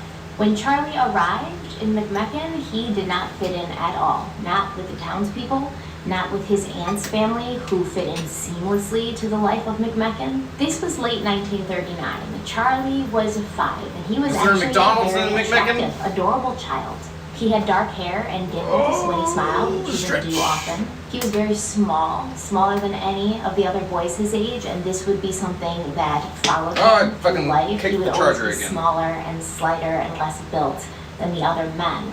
He was also a compulsive liar who took no accountability for anything. Like most small children that age, if he didn't feel like he was getting enough attention, he would act out, he would cause trouble, so he could get attention one way or the other. His cousin Joanne, who was 8 at the time Charlie came to live with her family, she disapproved of him and she wasn't really happy about him coming to stay with them. Her parents, Glenna and Bill, were very clear to her that Charlie would be her responsibility. She was Charlie's big sister now, and it was up to her to make sure he got his bearings in his new town, that he fit in, and that he had no trouble. Charles was enrolled in the local school, and he went, but he was immediately So, disliked yeah, I've been by his saying in the teacher, end, Mrs. doesn't even Varner. matter It wasn't this entire really time, strange too. for Mrs. Varner to dislike students. She had a hierarchy. She had assigned seating based on who she felt was worthy of her time and attention. The front seats were filled with children she liked, mainly girls. The middle seats were filled with students she wasn't crazy about but didn't hate. And then the back seats were filled with those students that she felt were lost causes. They lacked potential, they came from bad backgrounds, they didn't try hard enough, they didn't impress her, so they got isolated to the back of the classroom, and she basically gave up on them. She was the worst kind of teacher, and I think these teachers were more common back in these days, and now I hope less common, but they still exist. She'd prey on the insecurities of these small children and make them feel even smaller and more insignificant than little kids already do. No doubt when Charlie Manson arrived in her classroom, she'd already heard the This gossip guy. that flitted around the small town. Now we gotta play the that song later He had no father, to that break his the, mother was break in the curse. prison, and she judged him immediately and put him in the very last seat in the back, signaling to every other student who was very familiar with her hierarchy that he was a pariah. He was 5, guys. He was 5 years old. And she immediately began picking on him. And his first day of school, he ran home crying. But instead of being greeted with understanding and sympathy, which I think is how you should treat a child who has a rough first day of school, his Uncle Bill thought he was being very unmanly, not McMeckin-like at all. He was called a sissy, and Bill took one of Joanne's dresses out of her closet and put it on Charlie. And he made him wear it to school the next day. No He made him wear shit. that dress all day. Of all the lies and exaggerations that Charles Manson made up later in life to make his childhood seem horrific, That's all I needed to this say. one is believed to have been 100% true. He You never didn't even forgot make it. up He the other never got shit. over it. And That I'm was sure bad it was enough. a degrading and humiliating experience for the 5-year-old Obviously not boy to rationalizing go any of his through, actions something later in that life, a but that's lot of very us probably traumatic. can't even understand or comprehend. And it was no surprise that he was a poor student. He struggled with reading and writing. He would struggle with reading and writing all his life. And he was bullied constantly because he was smaller than everyone else and because the students took the lead of their teacher. If it was okay for her to harass him, why couldn't they? Even though he was smaller than the other boys, he had a bigger mouth than anyone in the school, and that also made him a target for a lot of bullying. His cousin Joanne had to step in one day to defend him because that's what her job was. Her parents had made it very clear, and Joanne was a girl who obeyed and did as she was told. A bigger boy was harassing Charlie on the playground, and Joanne stepped between the two, and the boy slapped her in the face. Joanne, although a good neglected girl who was obedient and did as her parents told her, she still had a little bit of that Maddox fire, and she bit his finger hard. She made him bleed. He ran away crying. The teachers heard about what happened. They called Joanne into their office because she wasn't a girl that would get in trouble ever. She was always good and well-behaved, never got into trouble. They asked her what happened, and she said that the bigger boy was picking on Charlie. Charlie was her cousin, so she had to take a stand and help him. Good for her. But when Charlie was asked what happened, he threw his cousin under the bus. What? He said he didn't know why she did it. He just saw her bite the boy. He has no idea why. It was completely unprovoked. What the Most fuck? likely, Charlie was embarrassed at having to have a girl step in and defend him. But this would set a standard and a habit for being the reason people did things and then backing out and saying he had nothing to do with it, that they were just doing what they wanted to do. This turned Joanne inside against her cousin though. She realized he was not an ally and she would obey her parents and look out for him, but she would never step in to help him again. In fact, Joanne thought he was legitimately crazy from the time he was a small child. One day when Joanne was 10 and Charlie was 7, Glenna and Bill had to go away for the day. They left Joanne in charge and told her, keep an eye on your cousin, do your chores, make sure the house is clean, we'll be back soon. She began doing what she was told. She was making one of the beds when Charlie came into the room that she was in. He had a sickle, which he'd gotten from outside, and a sickle is basically like a farming tool. It has a long handle usually, and then a curved blade on the end. And I That's think sharpened. it's used for harvesting crops like wheat. A very sharp I'm not blade. exactly 100% sure, but that's what I think it's used for. So he had the sickle he got from outside, and he kept getting in her way while she was trying to make the beds, like standing in front of her and rubbing the sickle on the bed and basically just being obnoxious. And she yelled at him, and she told him to get out. And when he didn't listen, she physically removed him from the house and locked the screen door behind him and said, go play outside, let me get my work done. Well, he lost his mind. He started freaking out, screaming at the top of his lungs, literally losing it. And he started slashing at the screen door with the sickle. And Joanne was terrified. She said she thought 100% that if he'd gotten into that house, that he would have used that sickle on her. When Bill and Glenna got home, they saw the shredded screen door and they asked the kids, what happened here? And Charlie said that Joanne had started it. He was forced to defend himself, which obviously Bill and Glenna didn't believe. He was whipped for misbehaving. Joanne recalls that he was often whipped, but it never made a difference. She said you could whip him all day and he'd still act however he wanted. Early in life, Charlie Manson became obsessed with guns, knives, and music. He may have had issues with reading, but when he sat down at the Thomases' piano, he could play songs by ear, and he had a lovely voice. We're making your pumpkin dabber right now. The only reason that he tolerated I'll just do the pumpkin part. was because he for loved now. singing there. Now, Charlie's uncle Luther, he never learned to behave himself in prison. On February 21st, 1942, he stole a prison truck and escaped. It seemed as much as he loved illegal activities, he was really bad at getting away with them. He was caught 3 days later and brought back to prison. Kathleen kept a low profile during her imprisonment, and in late 1942, she was released on parole after having served only 3 years of her 5-year sentence. Now, according to Kathleen, at this time, she was ready to walk the straight and narrow. She was ready to be the mother that Charlie deserved. 3 years in prison had given her a lot of time to think, a lot of time to go over the mistakes she had made. She didn't want to live with Nancy. About to blow a bubble. She didn't want Nancy to try to control her and Charlie's life. And Glenna, her sister, was done having Charlie there. Definitely wasn't going to invite his mother and him to stay at her house. So when Kathleen got out, she took Charlie from McMecken, which she was really happy about, and they kind of moved around quite a bit. Eventually, she and Charlie moved back to Charleston, and she got a job as a grocery store clerk, and Charlie enrolled in school, but he never wanted to go to school. He'd always skip. And he was blatant about Bubble skipping. He time. didn't try to hide it from his mother or anybody. He'd even go into her store while she was working during the day, when he was supposed to be in school, and ask for candy. But even though Charlie was a disturbed and ill-behaved child, he remembers this time with his mother being the happiest of his life. He was happy to be out from under Bill and Glenna, out of McMecken. He was happy to be with his mother, who was actually trying, but he had become manipulative and a user. If you didn't have something to offer him, he didn't have any time for you or any use for you. If you had something he wanted, or if you were going to give him something, he could be the most charming, friendly, sweet kid in the world. But if you said no, he would just turn on you. And Kathleen noticed this, but she had bigger things on her mind at this time. She was 24 years old. She was still young. And she had to be worried about her social life because she needed to find a man to marry who would take care of her and her son.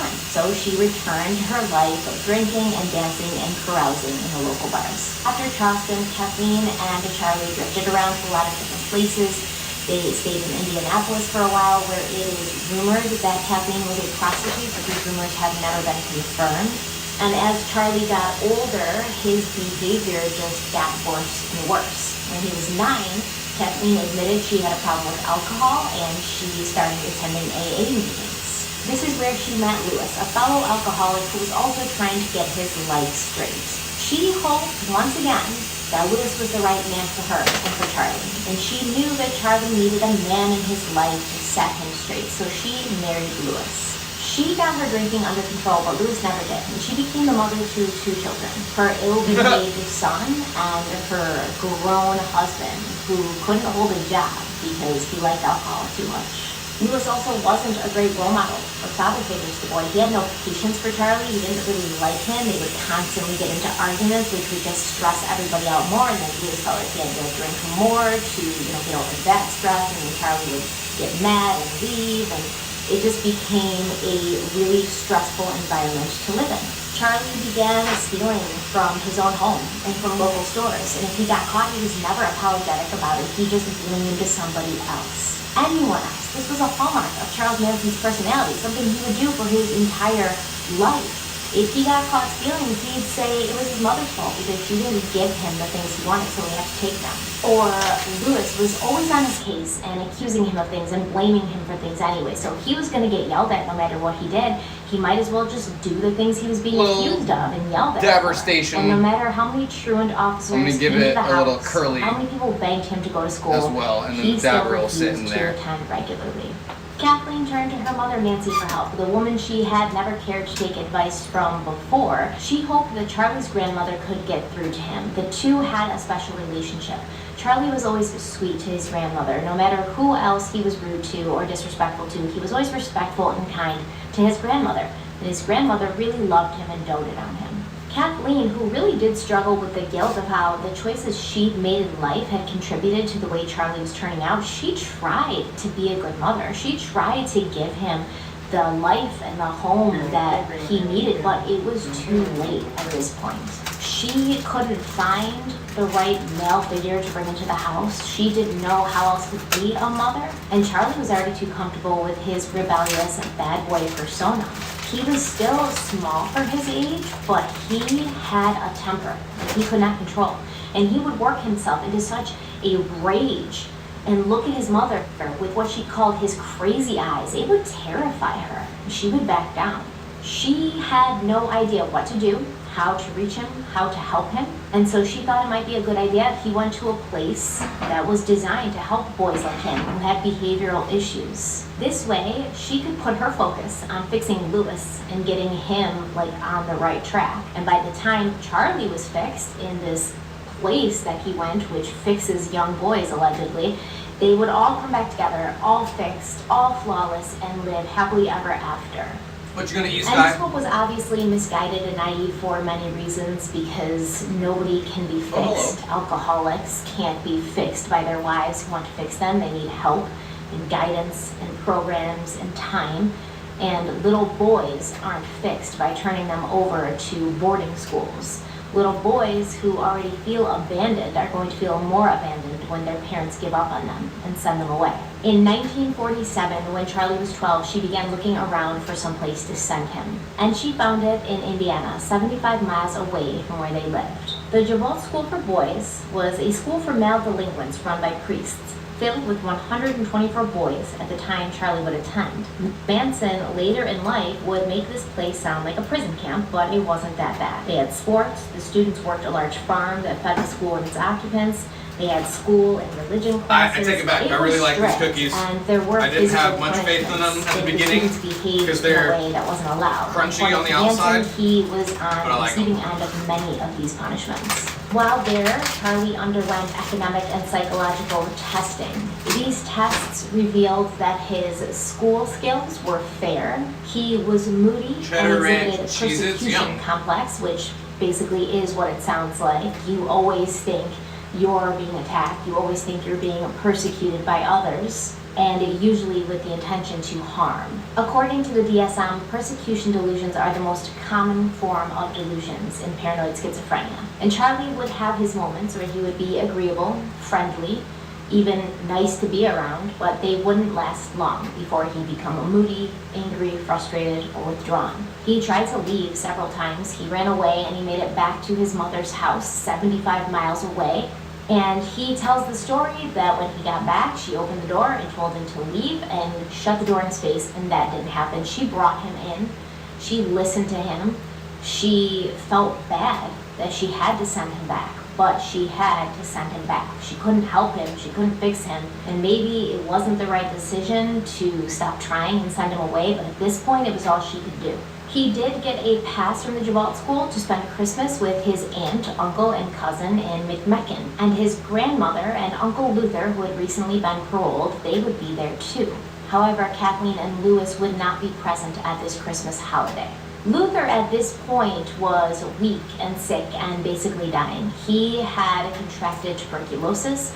It had basically wasted him, and his family knew it was only a matter of time. His sister Glenna allowed him to stay with her for periods so that she could care for him and nurse him. Luther, like his sister Kathleen, had come to the realization that his choices in life had brought him nothing but pain and suffering, and he'd become devoted to the Nazarene faith once he was faced with mortality. He died in 1950 after becoming a changed man, one that was respected in his community for his faith, and one that could finally make his mother proud. And it was actually Charlie's cousin Joanne's idea for Charlie to come home and spend Christmas with the family. He wasn't her favorite person, but she was a good girl, and she didn't think it was right for anybody to be away from family during Christmas. But in 1947, she came down with a case of tuberculosis that she contracted while she was caring for her Uncle Luther. Luckily, she wasn't as sick. She was young, she could handle it better, and she was released from the hospital so that she could be home for the Christmas holidays. But she was bedridden. She couldn't go to bed, she had to be cared for, so she was basically stuck in bed but alive. Oh yeah, I always On experiment Christmas as well. Eve, everyone went to church besides You got to, Joanne. especially with things like Had to be ramen. in bed. And Charlie for some reason. And Joanne wasn't happy about this. She didn't know why they were letting Charlie stay You can do home. so many different she things to didn't really ramen. feel comfortable being alone in the house with him, but there wasn't really a lot of options, so everybody went to church and the two kids stayed home. Now, as she was laying in bed, she heard Charlie turn the water on downstairs, and the water was on for quite a while, so she began to get suspicious. She knew that the shower running for so long wasn't Charlie taking a shower. He wasn't big on hygiene. She knew he was trying to cover something Jerking up. it. She was weak and bedridden. She didn't want to say anything or try to stop him for fear that he would hurt her. So when everyone got back from church, they asked why was the shower running, and Joanne said, "Ask Charlie." And she told them, "I think he was trying to steal Dad's gun." They confronted him about it, and sure enough, he had the gun. He couldn't help himself. Given the opportunity to prove that he could turn things around, when his family brought them into their home for Christmas, even though he always misbehaved and trouble followed him wherever he went, he couldn't help himself from doing something that would prove to everyone that he was the bad kid that they thought he was. After Christmas, he went back to Duval, but it didn't last long. He couldn't even make it another year. After 10 months, he ran away. He learned the first time that going back home wasn't going to end the way he wanted, so he basically committed petty crimes. He'd go into stores after they closed and rob the cash register. He was only 13 when he was caught attempting to rob another store, and he was sent to Boys Town. Boys Town is a non-profit community in Douglas County, Nebraska, that's dedicated to the care, treatment, and education of at-risk children. It was founded in 1917 by Father Edward Flanagan. That's a red flag. Flanagan did not believe in reform school and is quoted as saying, "There is no such thing as a bad boy." It's a good thing that Father Flanagan died a year before Charles Manson would arrive at the orphan town, or he might have had to eat his words.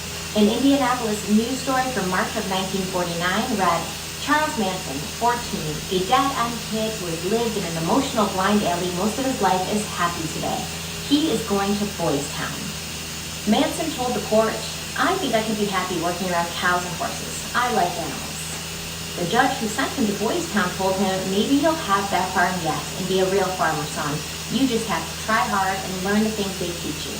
Manson would have you believe his whole life that nobody ever took a chance on him, nobody ever gave him a break. But you'll see in his childhood, he was given many breaks, many chances, many opportunities to turn it around. This being one of them. This judge could have sent him to another reform school, but he sent him to Boys Town. Boys Town wasn't actually a pleasant place to be. There were people who had more faith in him, and clearly he had in himself, who thought that if he could be sent to the right place, with the right environment and the right tutelage, he could actually make something of himself. He didn't even make it 4 days at Boys Town. Maybe he didn't want to become a good contributing member of society. Either way, he and another boy, Blackie Nielsen, they stole a car and drove to Peoria, Illinois, where Blackie had a convict uncle. They committed 2 armed robberies with a gun on their way to Illinois. Once in Peoria, Charlie was picked up again by cops when he was attempting to rob a business, and he was then linked to the 2 armed robberies that had occurred 2 weeks prior on his way to Illinois, and he was put in front of a judge again, who was not as hopeful about Manson's future as the Boys Town judge had been. This time he was sent to the Indiana Boys School in Plainville, which was basically a reformatory school. This school was formatted similarly to his first reform school, Duval's. It gave classes to teach useful skills and trades, but the 400 plus occupants at Plainville were more hardened criminal than misguided youth. Many of them were sent there for crimes such as armed robbery and manslaughter. And because of this, the discipline at the school matched the crimes that its inhabitants were there for.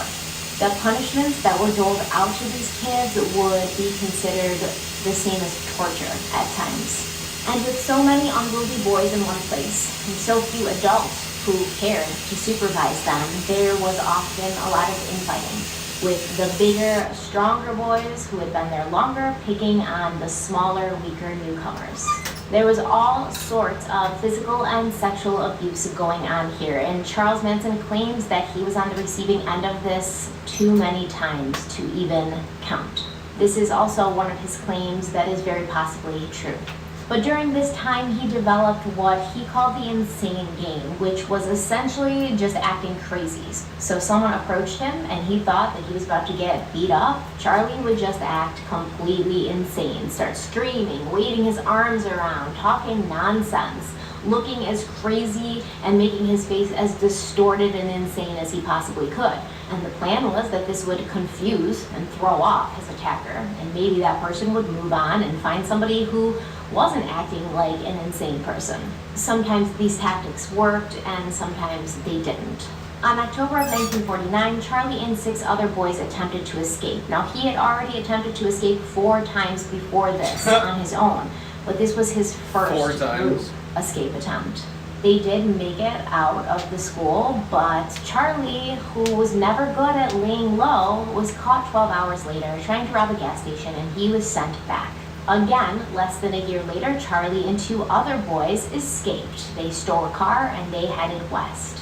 Eventually, they were stopped at a roadblock which had been set up for an unrelated crime. They were found out and they were sent back to Plainville. Yeah, stopped at a roadblock that wasn't even for them. Charlie had been a part of a crime. That was a federal offense. He had driven a stolen car over state lines. He was sentenced to the National Training School for Boys in Washington, D.C. He was to remain there until he was 21, and at this point he was just 16 years old, so he was facing another 5 years in these reformatory schools. And even though they called it a school, it was actually a juvenile correctional facility, so it was basically a prison for kids who were underage. He arrived there in 1951, where his caseworkers diagnosed him as being aggressively antisocial, mostly due in part to an unfavorable family life, if it can be called a family life at all. And that was actually written in his report. I have a sneaking suspicion that when Charlie met with his caseworkers, he spun some tales about being traded for a pitcher of beer when he was a baby. His caseworker wasn't really that stupid though, noting that after a month, Charlie made an effort to seem as if he wanted to fit in, but he didn't really want to fit in or conform at all. By the fall of 1951, he had manipulated the administration at the National Training School to transfer him to Natural Bridge, which was a less restrictive facility. His psychiatrists at the training school wrote that despite his many shortcomings, at his heart, Charlie was probably a truly sensitive boy who had not given up on receiving some kind of love and affection from the world. Maybe what he really needed was something to give him self-confidence, like a transfer to Natural Bridge, which was exactly what Charlie wanted the whole time. After he arrived at Natural Bridge, in a surprising turn of events, his Aunt Glenna visited him there, and she told the authorities that if he was allowed to be released from Natural Bridge early, she promised that he could come live with her, that she would make sure he got a job and walked the straight and narrow. I can't for the life of me understand why she would do this, since any time he stayed with her and her family, he just caused problems and trouble and was violent. I have to wonder if it was witnessing her mother Nancy always. Yeah, we need that new torch. I'm excited to get that. That's part of the problem here. Do you see how? To help her When I family. turn this on, this goes I down. don't know why it happened, but that is what happened. And he would have been out early. See what I mean about people continuing to believe in him and give him chances and opportunities, which he messed up? He would have been out early. All he had to do was be on his best behavior for 3 months. 3 months, and then it would have been behind him. Parole hearing was in February of 1952, and it was pretty much guaranteed that at that parole hearing he would be released into the custody of his Aunt Glenna. If only he could behave, but not Charlie Manson. In January of 1952, he was caught trying to sexually assault a fellow inmate while holding a razor blade to his throat. There definitely wasn't going to be any early release anymore, and they didn't want him at Natural Bridge either. He was transferred again, this time to a federal reformatory in Petersburg, Virginia. He was 17 at this point, still small. He only stood about 5'4", which is my height, so, very small. Wow, 5'4". I'm not trying to be insulting to any of the men out there who are 5'4". I mean, you're small. I mean, it's short. It's below average. for a man's height. But he had developed a sense of himself, and he had spent He enough seems time taller, in right? these kinds of places where he knew how to protect himself now. And at this time, he would have been considered more of a predator than prey. This penitentiary, Just the way he's depicted, you know? in Virginia, was considered high security, and he was such a threat to the other inmates that they had to transfer him again to a maximum security reformatory in Ohio in order to keep the other inmates safe from him. And there had been ideas thrown around about releasing him early. There's always the issue with overcrowding. There's always the issue of having to make room for the next round of criminals. But his evaluations that were done on a regular basis always pointed to this being a bad idea. One of the comments in his evaluations said that he shouldn't be trusted to even cross the road. But then something happened. In late 1952, he stopped committing any serious infractions, and he became a model inmate. He started focusing on academics, and his skills were raised from a 4th grade level to a 7th grade level. His math skills improved, and he showed a lot of promise in the mechanics division at the reformatory, where basically they'd have inmates who worked on the prison vehicles to teach them how to fix them and maintain them. And he was very good at this. He wasn't supposed to get out until he was 21 when they had to release him, but because he was keeping his nose clean and showing that he was trying, they let him out when he was 19 into the custody of his aunt and uncle. So it's pretty clear that Charlie Manson could behave any way he wanted if it got him the result that he wanted, which in this case was to get the hell out of that reform school, which he did. But he was never reformed. He was never planning on actually learning any skills that could get him a real job out in the real world. He just wanted out. He had spent 7 years I need to in get an and air out fryer. of different I use my various George reform Foreman schools. grill for most of The my reform things schools like were that. supposed to take troubled boys who were not behaving correctly and turn them into boys who had skills for a trade, who wanted to be functioning members of society. But some would argue Charlie Manson came out of his time in reform schools worse off than he went in. Being amongst the lowest of Got the about low, criminals in training, and 45 minutes left in tonight's he stream. learned that there were the hunted and the Maybe hunted, not 3. the weak and the strong, the ones who called the shots and the ones who obeyed. Reformatory school didn't reform him, it hardened him, and it taught him the ins and outs of the dark side. He returned to McMecken, but where would he stay? He didn't really want to live with his aunt and uncle since they were always judging him. His mother had moved to nearby Wheelan, but she was living with her husband, Lewis, who was an alcoholic that wasn't too keen on Charlie. He spent most of his time with his grandmother, Nancy, who had moved to McMecken to be closer to Glenna and Joanne, and who now was taking Charlie under her wing to try to straighten him out, just like she'd done for all her previous kids. She still believed that he could be saved. Why not, right? Her own son had lived a life of sin and crime, and at the end of it had reformed and become a great person. So why not Charlie? He got a job at Wheeling Downs, which was a local racetrack, and he did menial jobs, cleaning out the stalls and running the horses around the track, but he seemed to like it because he did like animals and he enjoyed hanging out with the horses. What he didn't like was being around humans, though, especially those who told him what to do, such as an employer. And Charlie really didn't fit in with any of the young people in town. He was 19. All the other kids in town were straight-laced from birth.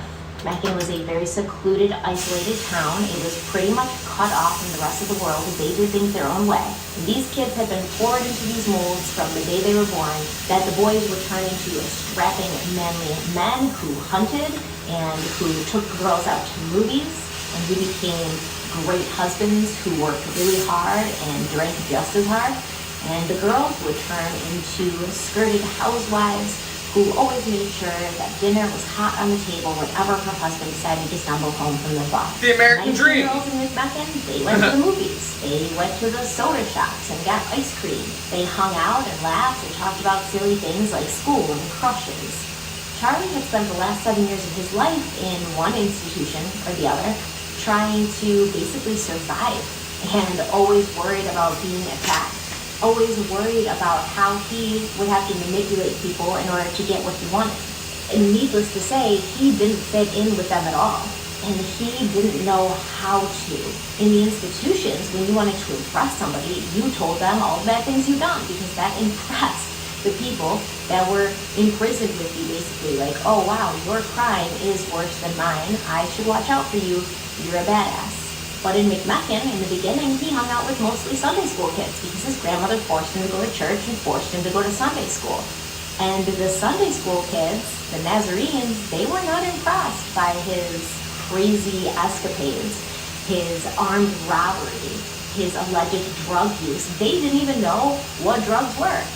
I mean, they were teenagers, so they drank a little bit. They smoked a couple cigarettes here or there, but when Charlie talked about shooting up, they were like, what is that? We don't want anything to do with it. You're weird. But Charlie did go to church with his grandmother every Sunday, and she was really impressed with him. Just like our buddy, Jim Jones, Charlie had a knack and a talent for remembering full passages of scripture, especially the book of Revelations. It's always the book of Revelations. And when he was in church with his grandmother on Sunday, he would sit there and, pretend to pay attention and behave for her sake, because I really believe that Nancy was probably the only person that Charlie Manson ever cared about besides himself. But when he was in Sunday school and his grandmother wasn't around and he was faced with trying to impress kids his own age, he acted out. I'm too cool for Sunday school. He carved his name in the pews too cool for Sunday school. Slouch blowing his seat and kind of make laughing noises while the sermons were being read, just so he could show everybody that he was above it. He was superior. He was too good for this. So essentially, the kids at his church, they didn't want anything to do with him.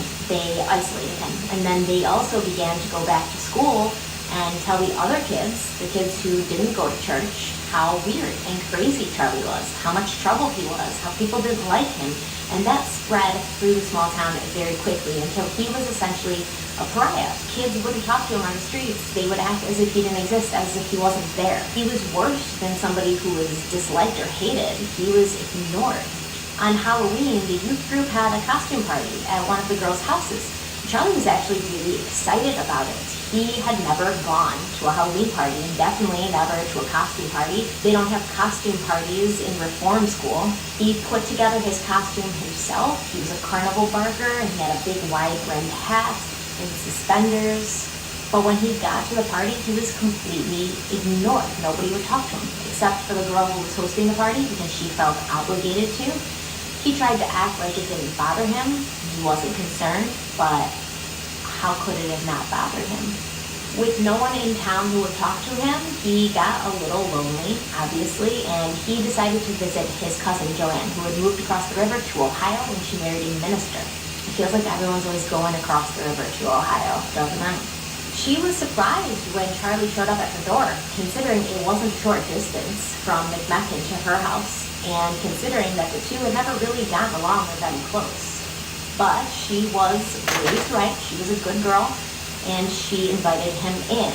Inside, her husband, the minister, was talking to a young girl who was having some problems with his parents. And when Charlie was introduced to this young, underage girl, he had stars in his eyes. He was, kind of interested in her. I mean, everybody from his hometown knew about his past, knew he was not to be talked to, and he wasn't somebody that was accepted, but here, nobody knew his past, nobody knew his story. And when he flirted with this young girl, she flirted back, and that was something that he wasn't used to. But he shamelessly flirted with this young girl, telling her she was pretty and she was special. And this really, really sketched out his cousin Joanne, who was uncomfortable by the whole situation. And she told Charlie, hey, you better be getting home to McMecken, it's getting dark. And she waited to make sure Charlie was gone before she allowed the girl to leave her house and go home. Charlie Manson wanted a girlfriend. I'm not sure why, considering he was selfish and narcissistic and really didn't care about anyone but himself, but he wanted a girlfriend, so he had to find himself one. That's when he met Clarence Willis at Wheeling Downs. And Clarence was called Cowboy. He liked to go to the horse track and gamble. He liked to wear a big cowboy hat. He was loud and friendly, and he took a liking to Charlie. Willis was also kind of an outcast in town because he had divorced his wife and left her and his young daughters at home before moving out and getting an apartment of his own. And that was pretty much unheard of at that time. You didn't just divorce your wife, but he still had a good relationship with his ex-wife. He had a good relationship with his children, and he decided to introduce Charlie to his daughters. Isn't that a weird statement? You want to introduce Charlie Manson to your family. And this isn't the first time this happens. This happens quite a bit in Charlie's life, where these men are like, hey, let me introduce you to my daughter. I'm not sure why. I'm really having a hard time understanding why, but it happens. So he introduces him to his daughters. The oldest, Eileen, was already married, but Rosalie, the youngest, who's still in high school, she was obviously not married. And she was very pretty, very well liked, and very popular in school. So everybody was incredibly surprised when she began dating the boy that no one else liked. Rosalie, somebody who was universally liked, who was pretty, popular, and outgoing, and probably could have had her choice, she chose the social outcast of the town. In my opinion, when you ask yourself, how did this happen, I think that Rosalie was just a girl who liked a bad boy. She was drawn by the dangerous element in him. He had a magnetic personality and he had a way of attracting people to him, and she was probably marginally good-looking white guy was giving her. But that's just my opinion. Whatever it is that attracted Rosalie to Charlie Manson, they were engaged after just a few short months of dating. On January 13th, 1955, they applied for a marriage license in Moundsville, and Rosalie's age was listed as 17. Wedding happened 4 days later at the McMecken Nazarene Church. A small reception was held in Nancy's home afterwards, where I'm sure everyone was standing around, scratching their heads as the cake was cut. Kathleen wasn't present. She had left Lewis and had made her way west to California. Rosalie and Charlie went to the place, and he tried to act normal for a while, blending in with the other townspeople by keeping his head down, working hard, sitting out on his in-laws' front porch at night, chatting with neighbors as they walked by. Because it seemed as if he was trying, people began to warm a little bit towards Charlie Manson. He picked up playing the guitar around this time. Some of his favorite music to strum along to being the country singer from Tulane, Frank Sinatra, and Perry Cuomo. Spent a lot of time trying to master the guitar, and he thought he was pretty good at it. And Charles Manson does have a nice voice, but his guitar abilities can be described as fair at best. He pretty much just knows 3 or 4 chords, it appears to me, and finds a way to kind of arrange them to make the song work. But he's never been considered a fantastic guitar player. And if you hear that he was a fantastic musician and he was actually really good and stuff like that, that's false. I think he had a really pretty singing voice, but his musical abilities with instruments were not so great. After a few months of small town living, Charlie's wife became pregnant. Pregnancy can put a strain on any relationship. With the added responsibility and the new financial burden, the couple were already struggling to make ends meet as it was. He had to figure out a quick way to make more money, so he began stealing cars in Ohio and driving them to other states to sell. During Rosalie's pregnancy, Charlie also wanted to drive to California and visit his mother. Even though they didn't have the best track record, I think something in him still wanted her acceptance, and maybe he wanted to show off the fact that he had, gone down the right path. He had a wife. They were pregnant and going to have a baby. So maybe that is why he decided to go to California and see his mother. He and his pregnant wife drove to Los Angeles in a stolen Mercury. And he really liked the big city feel of LA once he got there, and things were going pretty well for a couple of days. He was preparing to become a father, he was trying to rebuild the relationship with his mother, and he was having fun in the city, but he, for some reason, continued to drive around this stolen vehicle, maybe thinking because Ohio was so far away from California, he wouldn't get caught. But one day, an LAPD officer had the presence of mind to run the plates, discovered that it was stolen, and promptly arrested Charlie. And Charlie was put before a judge, and everybody kind of wondered, was he okay mentally in his head? Because he was, under arrest for this charge of stealing this car in Ohio and driving it to California. So once again, driving a stolen car over state lines is a felony. But then he admitted that he'd done it before. So everybody was kind of wondering, is he okay in his head? Why would he admit to committing other felonies when we've already got him for this one? Why are you making it worse? So they ordered him a psychiatric evaluation. He told the psychiatrist, Dr. Edwin McNeil, that the reason he'd been sent to reformatory school in the first place was because he was mean to his mother. After being released, he said he had a lot of trouble adjusting to civilian life.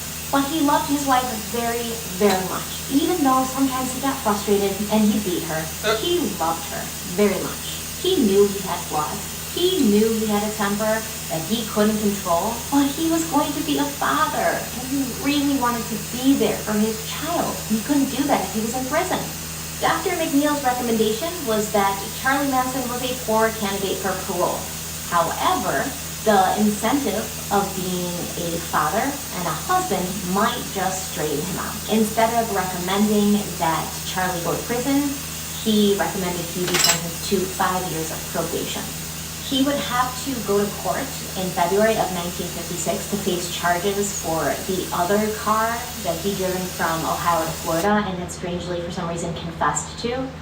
But it was pretty much understood that he wasn't going to get in trouble for that it would just add to his parole. Charlie, who was always worried that everybody would come after him, even though people just seemed to give him chance after chance after chance, he got scared, he didn't want to face the charges, and he took his pregnant wife and fled, where they hid in Indianapolis. I wonder if Rosalie was questioning her choice at this point to marry the bad boy. Their son, Charles Manson Jr., was born on March 10th, 1956. Maybe the bad boy wasn't the right but when choice. Charlie hadn't shown When you're up pregnant for and his running trial across in state February, lines. the Los Angeles courts had issued a bench warrant for him. They tracked him down and they arrested him on March 14th, 4 days after his son was born. He was transferred back to California and his probation was revoked. There would be no reform school now. He was 21 years old. He wasn't a juvenile offender anymore. He was an adult. He was sentenced to 3 years at San Pedro's Terminal Island Penitentiary, a prison for low-risk, nonviolent prisoners. He was given an IQ test when he was booked at Terminal Island, and he scored a 121, which they considered to be on the normal to high range. And Charlie was used to being in prison with juvenile offenders and teenagers. And even though Terminal Island was a minimum security prison, there were still adults here who had committed real adult crimes. They'd done it all, they'd seen it all. And his childish game of pretending to be crazy to avoid being beaten on was ineffective on these seasoned criminals. So instead of fighting it, Charlie Manson decided to use his time there to learn from these men, especially the pimps, who would educate him on how to pick up the perfect girl to be controlled. They told him to look for girls who had obvious weaknesses, daddy issues, and low self-esteem. Somebody who was just bent enough but not completely broken, because you didn't want a crazy chick on your hands. You needed girls who would be appreciative of the attention, who craved male acceptance because they didn't get it from their father figures. They taught him the best way to completely have all control over these girls was to isolate them and separate them from their friends and family. And you always had to keep them on their toes with some kind of emotional or physical abuse. You had to keep them guessing about whether you were going to be nice today or smack them across the face. They had to love you, but they also had to fear you. They had to know you were the boss, but they also had to feel like you were on their side. Rosalie and Charlie Jr. were living with Kathleen, and the three of them would visit Charlie every week at the prison. Eventually, Rosalie got bored with this life, living with her mother-in-law, caring for a small baby while her convict husband was behind bars, and she moved away and she found another man to marry and served Charlie with divorce papers in prison. As usual, his time in this prison began with him behaving like a model prisoner so that he could hopefully get released early. Once he had found out he'd been left by his wife, a woman he thought he had full control over, who would do whatever he wanted, he kind of broke a little bit. He lost it. His parole hearing was on April 22nd, 1957, and it was pretty much guaranteed that he was going to be granted an early release. But he attempted to escape by stealing one of the prison's cars on April 10th, just 12 days before his parole hearing. So after that happened, early release was pretty much off the table. But he was given another opportunity in a prison system that had recently shifted its focus from discipline to rehabilitation. The authorities thought his IQ was high enough, he seemed smart enough, even though he really didn't have the academic Come on, skills, Charlie. he could still learn something that would allow him to function, if not flourish, in the world after release. There were GED classes, trade school classes, there was even employment classes. But Charlie wasn't interested in any of these things. What he was interested in was the Carnegie Institute classes, which were offered at Terminal Island. The Carnegie classes were the most popular offerings at Terminal Island and many other prisons, and there was a waiting list of people who wanted to get into it. Now, if you've ever worked at any sales job, Dale Carnegie's bestseller was probably on your mandatory reading list. I know I've read it twice. His book, How to Win Friends and Influence People, is broken up into 4 parts. Part 1, Fundamental Techniques in Handling People. Part 2, 6 Ways to Make People Like You. Part 3, How to Win People in Your Way of Thinking. And Part 4, Be a Leader, How to Change People Without Giving Offense or Arousing Resentment. I think it's pretty clear to see why Charles Manson, a man who would go on to brainwash people and make them do his dirty work, was so gung-ho on taking Dale Carnegie's class. And even though there was a long wait list, Charles Manson was, for some reason, moved to the front of it and gained immediate access to the class. The prison officials thought that Carnegie's words and tactics would have a positive influence on Charlie. I'd like to say for the record that I think they were wrong. And he actually flourished in this class because he was interested in the material. Make the other person feel important. Avoid arguments. Make the other person feel like what they want is important to you. Use showmanship if necessary, if you want attention. And Charlie would use this tactic often in life. He would decide what he wanted to happen, and then he would talk to a person in a way where they would come to that decision as if it had been their own idea, when in fact, it was not. It was Charlie's idea from the beginning. The program was supposed to last for 4 months, but once Charlie basically got the gist of it, got what he wanted out of it, he dropped out. He felt like he'd already become a master manipulator, and it surprised his teachers because he'd been thriving and doing so well. He was the star pupil. They didn't realize he had bigger fish to fry than completing a course in prison. So armed with his new knowledge of how to be a really successful pimp, how to prey on people's weaknesses and manipulate them into doing what you want them to do, given to him by the American prison system, thank you very much, Charles Manson was released onto the general public. He had been a good prisoner, and once again, there was prison overcrowding. He had to get him out because more people were coming in. So he walked free. It was September of 1958. And he had a Pumpkin Station! He had to check in with his parole officer every so often, but he was free, and he didn't have the burden of a wife or a child any longer. Not that he really had that for very long anyways, but now he was really free. He could do what he wanted. He was young, he was in Los Angeles, and now he had some knowledge which would help him be successful in life.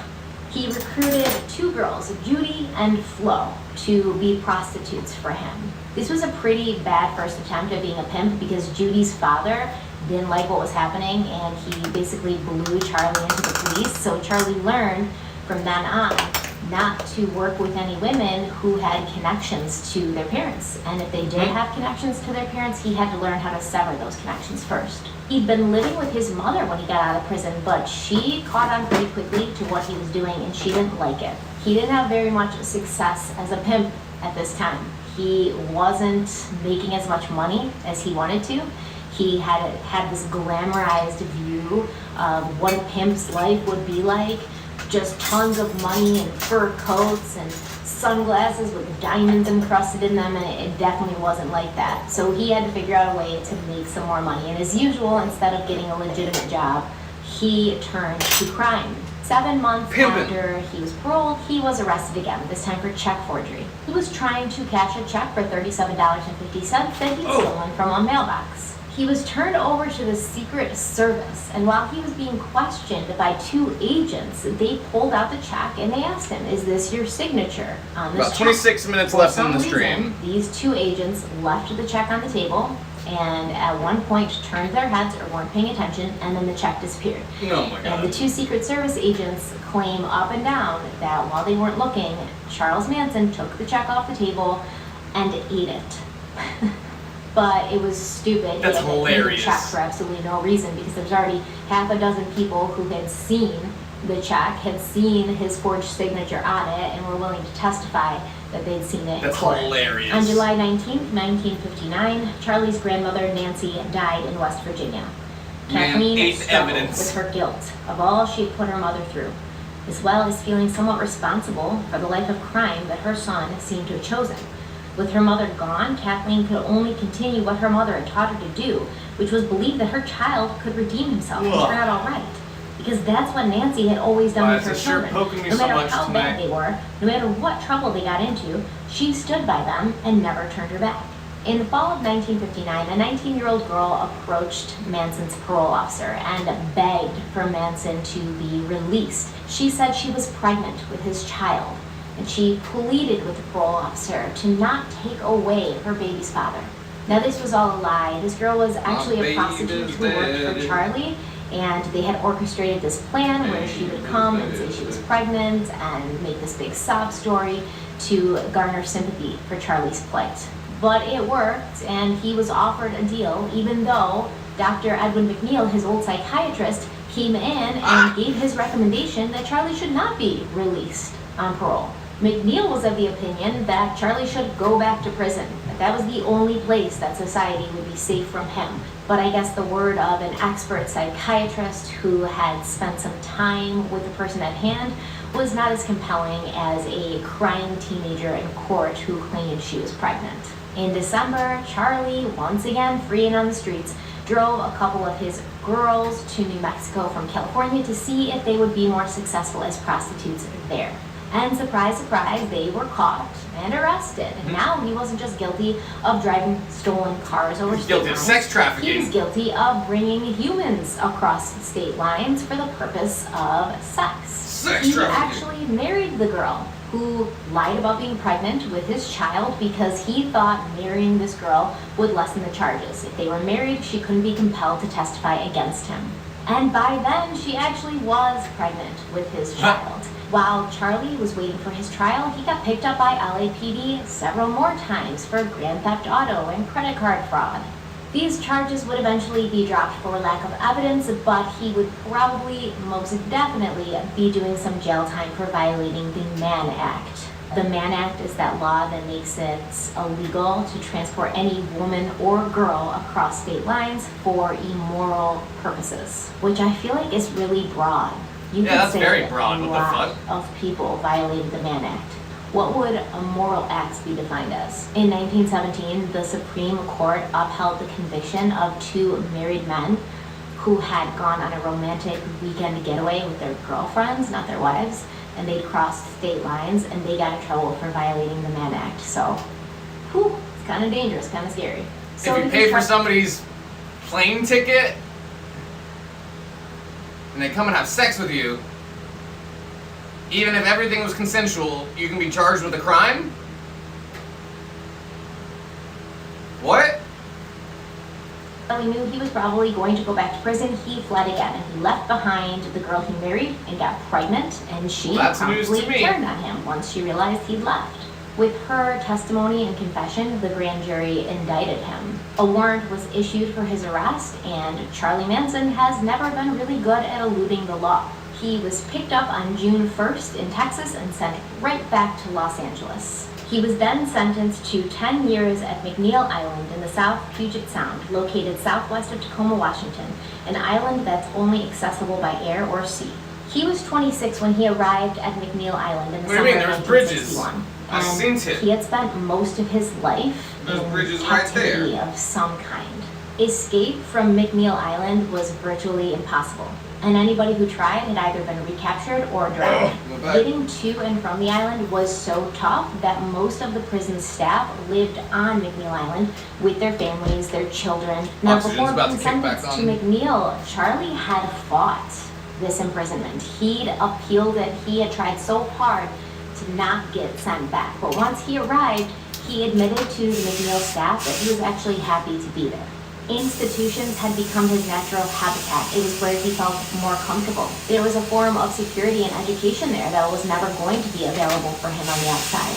Just as he had done during his previous incarcerations, Charlie made it his mission to learn from as many criminals about as many things as he could while he was there. This time, it was Scientology that caught his attention. His cellmate, a man who called himself Lafayette Rainier, but whose real name was actually Lanier Remer, he taught fellow inmates about the religion. In Scientology, they call it auditing, where a practicing member of the church helps a new member of the church to confront past traumatic events and move on from them. Charles Manson underwent 150 hours of auditing, which is quite a bit. The beliefs and lessons of L. Ron Hubbard, the founder of the Church of Scientology, could be seen later in Friend the of lessons Aleister Manson Crowley. would teach to his family. His interest in Scientology also gave him the extra advantage of appearing to the prison administration as a man who had found spirituality. A report on him done in September of 1961 said it appeared Manson had developed insight into his problems through the study of Scientology, and that he was making progress for the first time in his life. Who is running these prisons? Like, do they not have anybody on staff who is aware and trained to deal with prisoners who manipulate them into thinking they've changed or they found God so that they can get out or get some special circumstances? Like, who is running these prisons? In August of 1963, the divorce papers found their way to Charlie Manson in prison again. Leona, his working girl wife, had given birth to his second son in 1961, Charles Luther Manson. That's really all that's known about Charlie Manson's second son, because Charles Luther Manson seems to have disappeared off the face of the earth once his mother left. But it does make you wonder, and I wondered this many times while researching this case, how many children do you think Manson had out there? Right. And how many of those children went on to have children of their own? How many descendants of Charles Manson are walking around amongst us and we don't even know it, and maybe they don't even know it? Maybe I could be one. Maybe you could be one. Even though both of his wives had left him, he still had the one lady in his life who would always be there, his mother.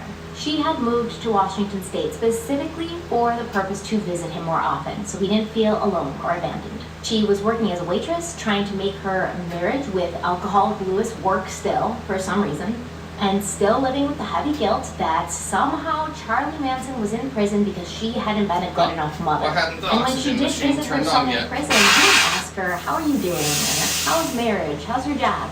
He asked her for money. He always wanted something. Usually money. She gave him everything she could, but she was the only income in her household. And money was always tight. Once he told her he wanted money for a new guitar, and she explained to him that she just didn't have that kind of money laying around right now. The next time she came to visit him, she came with a surprise. A little baby girl cradled in her arms that she had adopted and named Nancy after her mother. She proudly introduced Charlie to his new sister, Hadn't turned on yet. said she felt like she was at a place in her life right now where she could definitely be a good mother. And she was excited for Charlie to meet this new addition. But Charlie was not excited.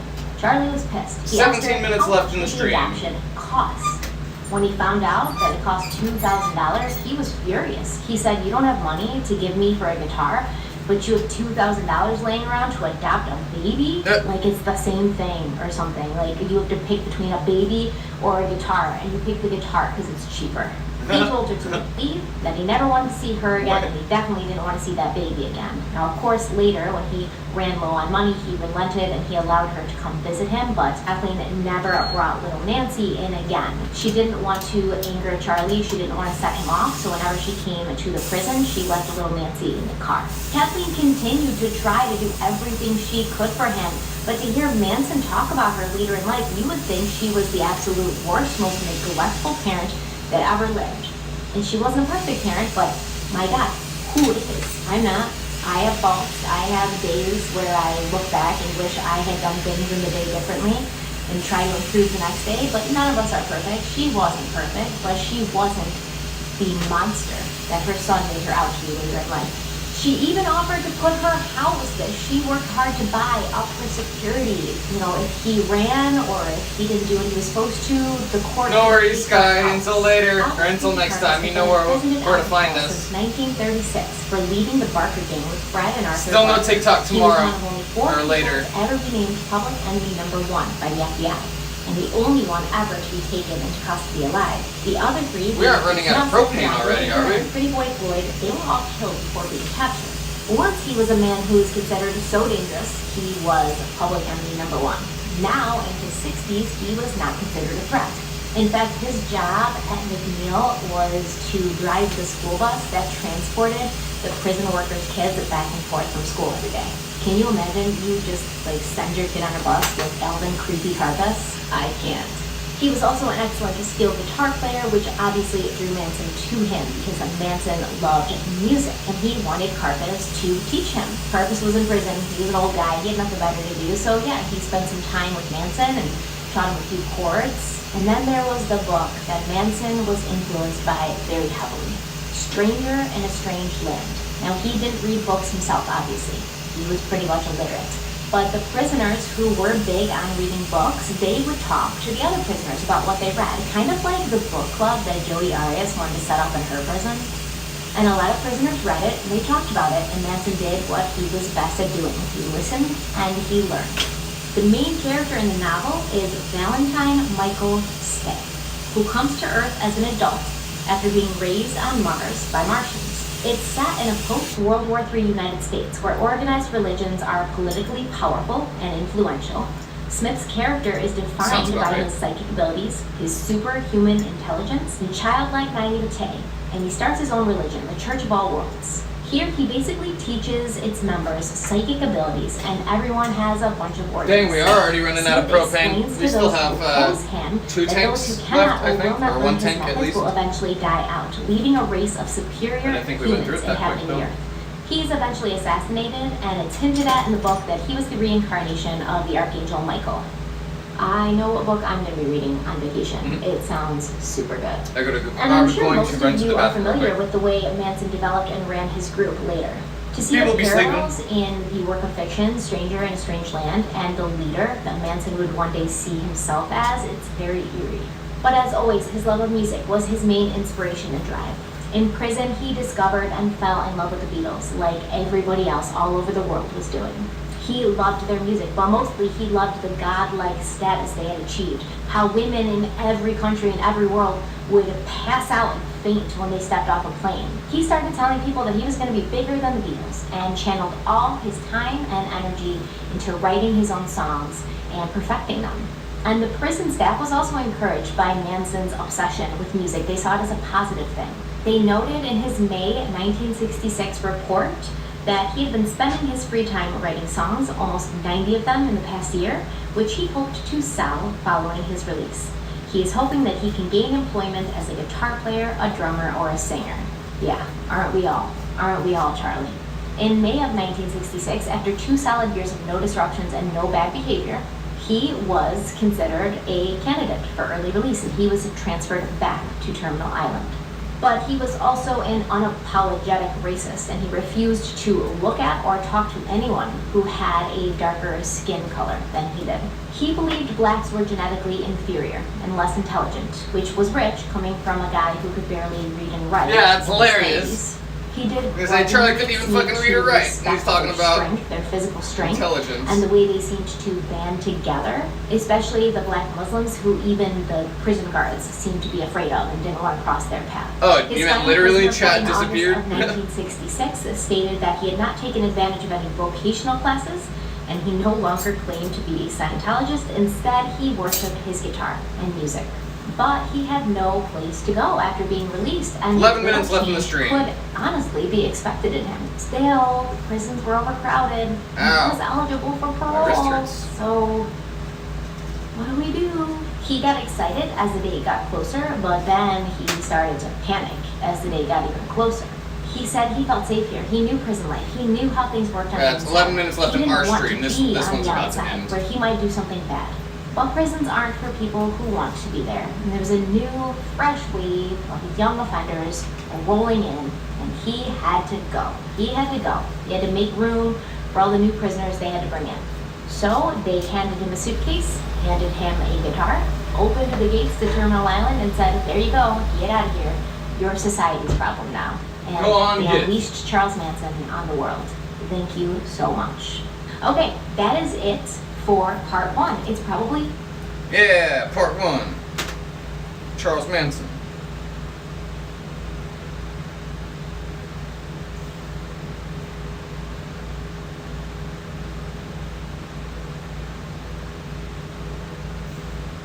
Down, down, down, down, down, down, down. 10 minutes left in our stream. We'll put on an episode of How It's Made or something.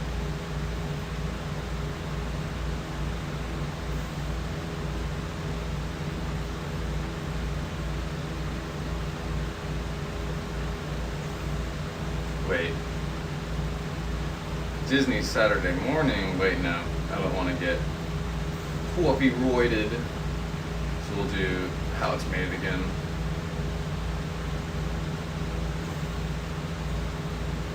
Or Unwrapped.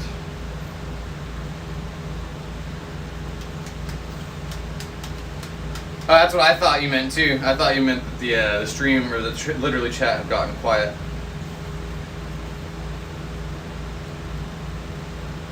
Not that it had literally disappeared. Here, let's do the beginning of this.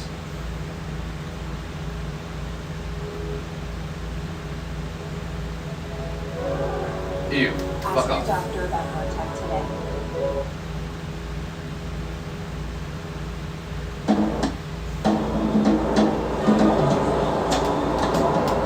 I'm here in New York City to tell you something.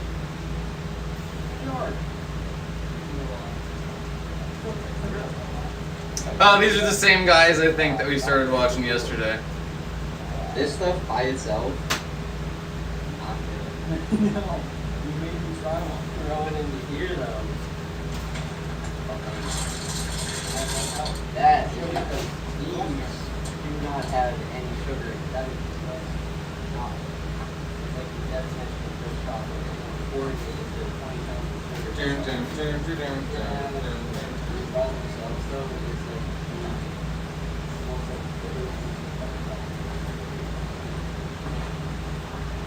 but it's definitely restricted to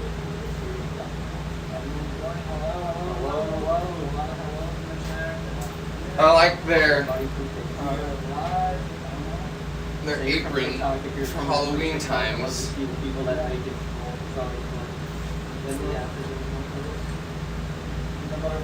Yes, it is.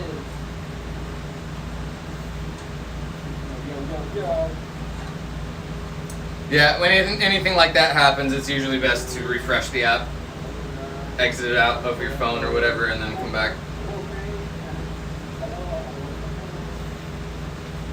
We're gonna hang out for 7 more minutes.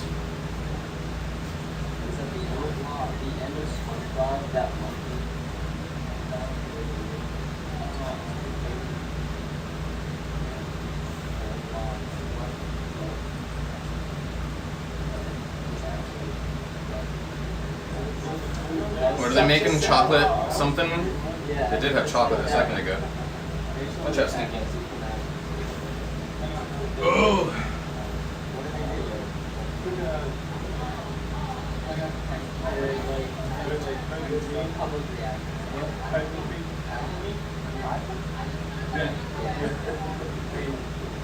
Ah! That's what we're talking about. We're all good.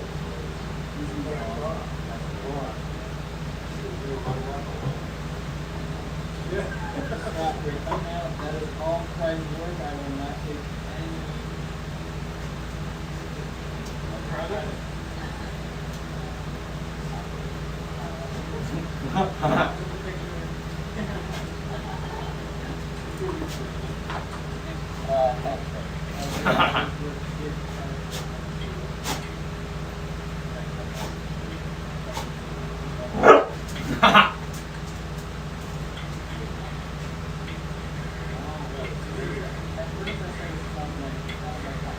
She finally did it.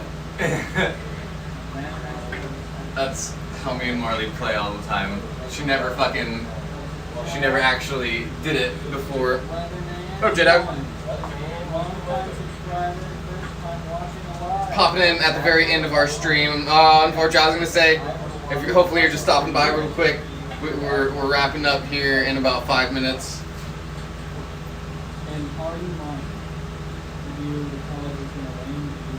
We started our Charles Manson documentary tonight. It's chocolate caramel, isn't it? Chocolate caramel something? Yeah, I don't think you guys 70 and sunny. And then I get outside and it's really cloudy and snow. Wow, that's not what I Don't tell Scott where you live or anything, he'll be after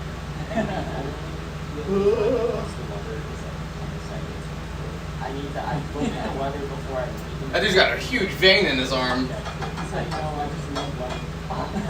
Even better. That's less pressure. That's so much less pressure. About that time, Lucinda.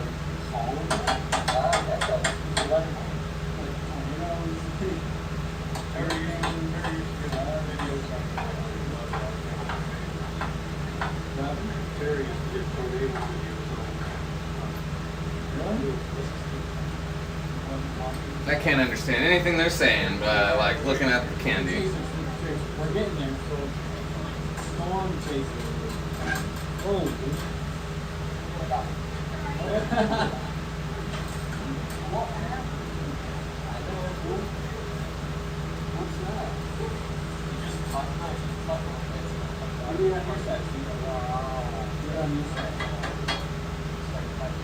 I love that he goes, how'd you do that? And now he's wanting to do it to his side.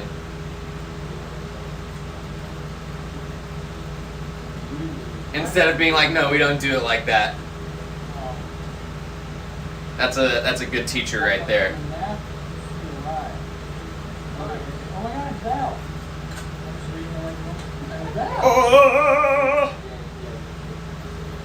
Oh, big stretch. It was, it's a good one when you have to do the whole thing, do the whole stretch.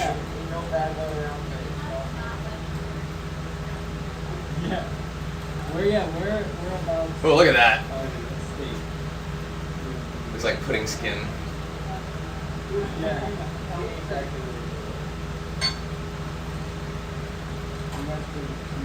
Looks tasty. Probably burn the shit out of your mouth if you try taking a bite out of it like that.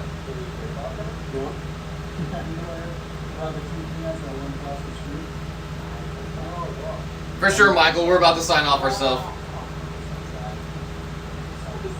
I'm so sorry for that. Right? Yeah, I'd still take a bite. It'd be worth it. You just go. But see, that would be like napalm. That shit would stick to your gums. It would stick to your gums and burn your teeth. Maybe a little bit longer. Maybe wait a little bit longer, and then you can chew on it quickly. You know? What's it mean? I don't get it. What time is our phone at? We got 2.5 minutes. Left in the stream. I already turned the propane off, right? Yes, I did. He's straight up lying right now. He's gonna take that camera and I need to take a look at our oxygen regulators and whatnot and all that good stuff and figure out what pieces we need. I think for sure we need a new oxygen regulator. If we're going to get an oxygen regulator, we might as well get the Y splitters. And if we're going to get Y splitters, we might as well get the ones with nozzles on them, right?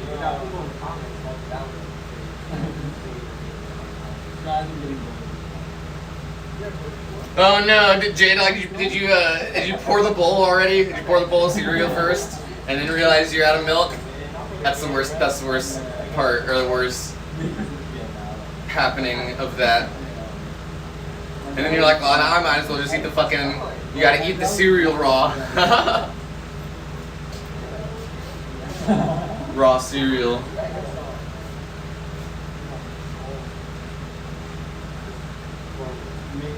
Boneless cereal. That was so funny, even they laughed. Boneless cereal, hell yeah.